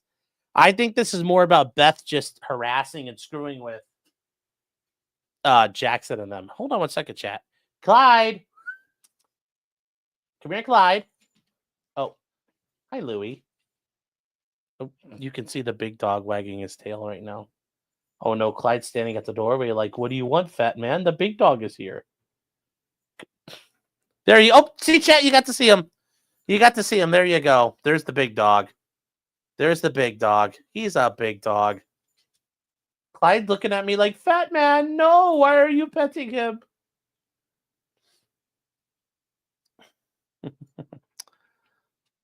Come here, Clyde. Hold on one second.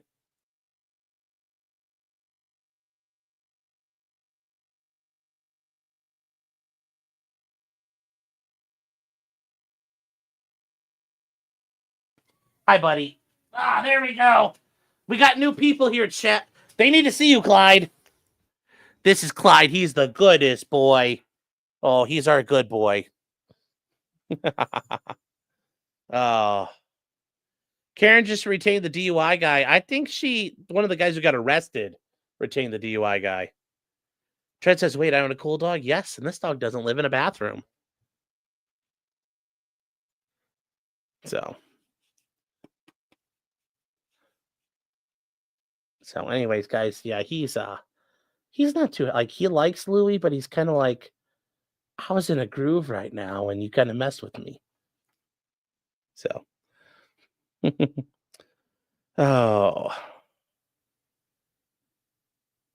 he's always so clean. I might appreciate the dog company. Yeah, 2.0 does a great job of making sure he's taken care of. She's really good about that. Is anyone an update on Sunny the pug? No, nobody knows. Nope. So let's just see. Did I catch everything up? I think so, Chad. I think we're all caught up. And it's only 6:35. That was some good timing. So tomorrow, it looks like there will be some stuff. And from here, I know they're doing the jury view tomorrow, I think. Are they still? I don't know. I didn't hear it all the way. Are we still having any court tomorrow? Or is it just the jury view? Because if it's just the jury view, yeah. Why do we have the other dog? The other dog is here because his owner is going on a cruise for like 2 weeks. And when they get back, 2.0 is going on her cruise for like another week. So this person's going on a cruise for like 3 weeks. And then the last week, I'm watching the dogs by myself. The Biz End says, I want a Clyde. Well, I will tell you, man, when we found Clyde, found him at the APL here in Cleveland. You got to go look for him. Got to go look for him. Adopt. Don't shop.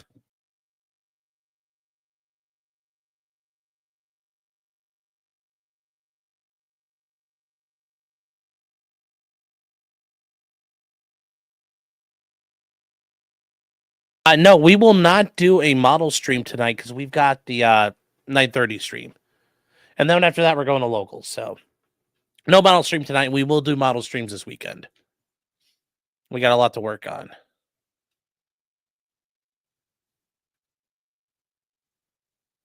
Let me see here, guys.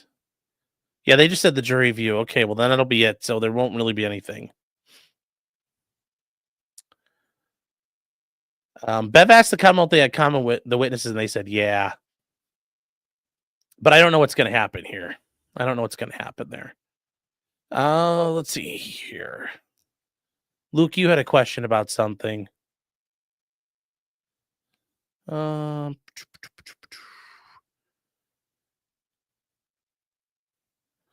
Did something about the DUI guy? I was trying to see that. I didn't get a chance to look. Hold on. Sorry, trying to go back through it. All right. Hold on 1 second.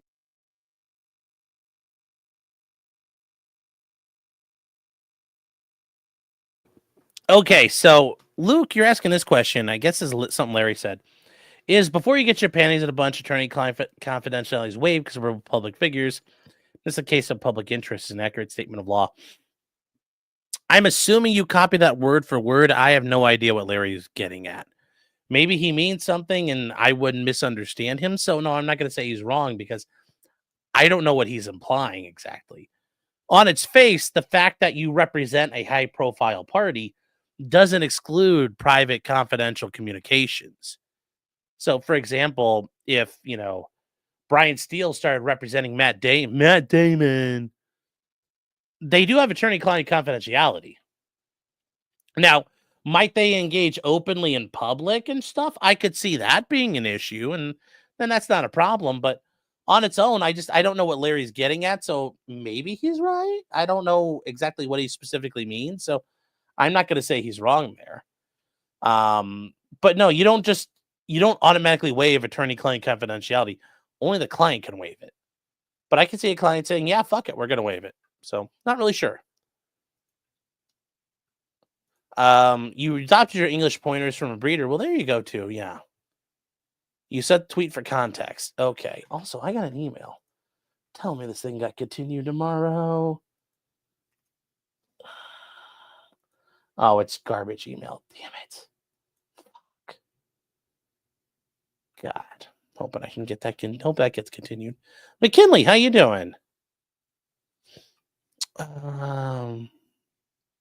Witnesses are experts for the blood draw, so they are gonna do the experts tomorrow. Okay, thank you, Whiskey. I appreciate it, man.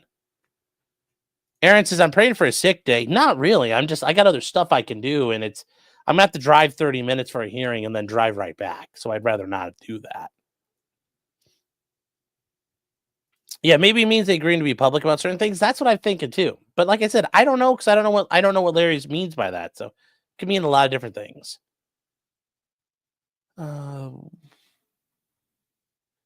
Aaron says, I have a question. Why does Brendan get to choose if they're experts or in court listening? Well, but there's an issue about separation of witnesses. So it's like, I think somebody's bringing up the idea, like, we have to be able to have our experts hear this so they can contest it later. I don't think that's really an issue. It's just a formality getting addressed there. Yes, now I have an extra dog to take to music lessons. Oh, God.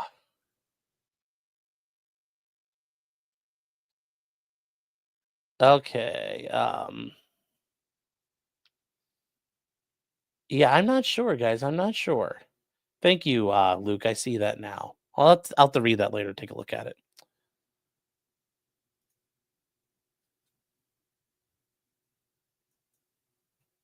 So, underwater piano recital at 1 a.m. Well, it's an interdimensional piano recital. Clyde's not just underwater. He's interdimensional. Get it right. He works way too hard at his work. So, but yeah, guys, this is going to, like I said, it's a new trial. It's a new season, new microphones, new rappers, new evidence, new storylines. Everything. So we're going to have to see how this goes. I'm looking forward to every little bit of it. My wife has too many cows. They don't have shelters for them. Oh, no. So what, do they just sleep outside right now? Or do they sleep in your house?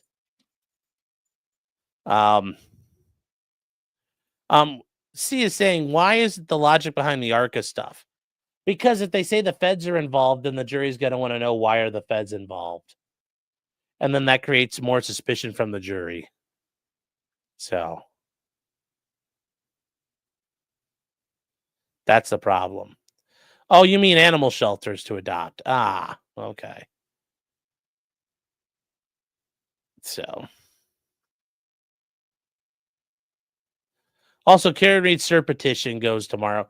She's not like, she shouldn't, like, all that's a waste of time. That was so stupid to do. Waste of money, but I get why they did it. So. C says, but what's the problem with that? Well, then it becomes an issue of, that's not a germane fact to the trial. Although I think it is, because it shows the FBI thought the entire police involvement in this was highly corrupt and suspect, and they thought Karen was framed. I think it should come in, but Judge Bev is not going to allow it in. So there you go. Remember, Hank Brennan sits there and cries and whines about their right to a fair trial, which when I've read the Sixth Amendment, there's nothing in there about the prosecutor having a fair shake. So what do you know? What do you know?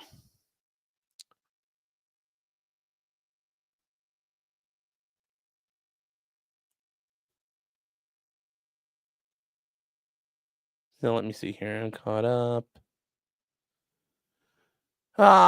Yeah, so that's it, guys. We are all set. We're going to wrap it up here. We got to get ready for tonight. Like I said, tonight at 9:30. Chad, if you are new, join us. It's about 2 hours long. We try to get through all the good stuff here, but join us at 9:30. I think you will enjoy yourself. It will be a very fun time. Got some new stuff we're working on. And yes, the poor state. So with that said, chat, tonight, thank you all for being here once again. Darcy, thank you very, very much. Really appreciate it. Remember, till next time, chat, just because you did it does not mean you're guilty. Still, Karen Reed is still not guilty. I'm still not convinced she did it. But remember, still a lot of baseball left to play. So we'll see what happens, chat. Good night, you guys. I'll see you at 9:30.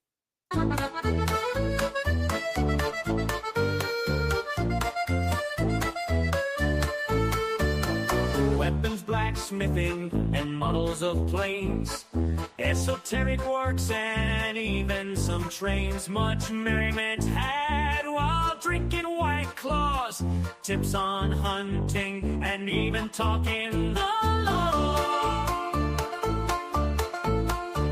Whatever you do, just don't talk to cops, even when they nab you on illegal stops. Just 'cause you did it doesn't mean you're guilty, but please talk to a local attorney. Was that the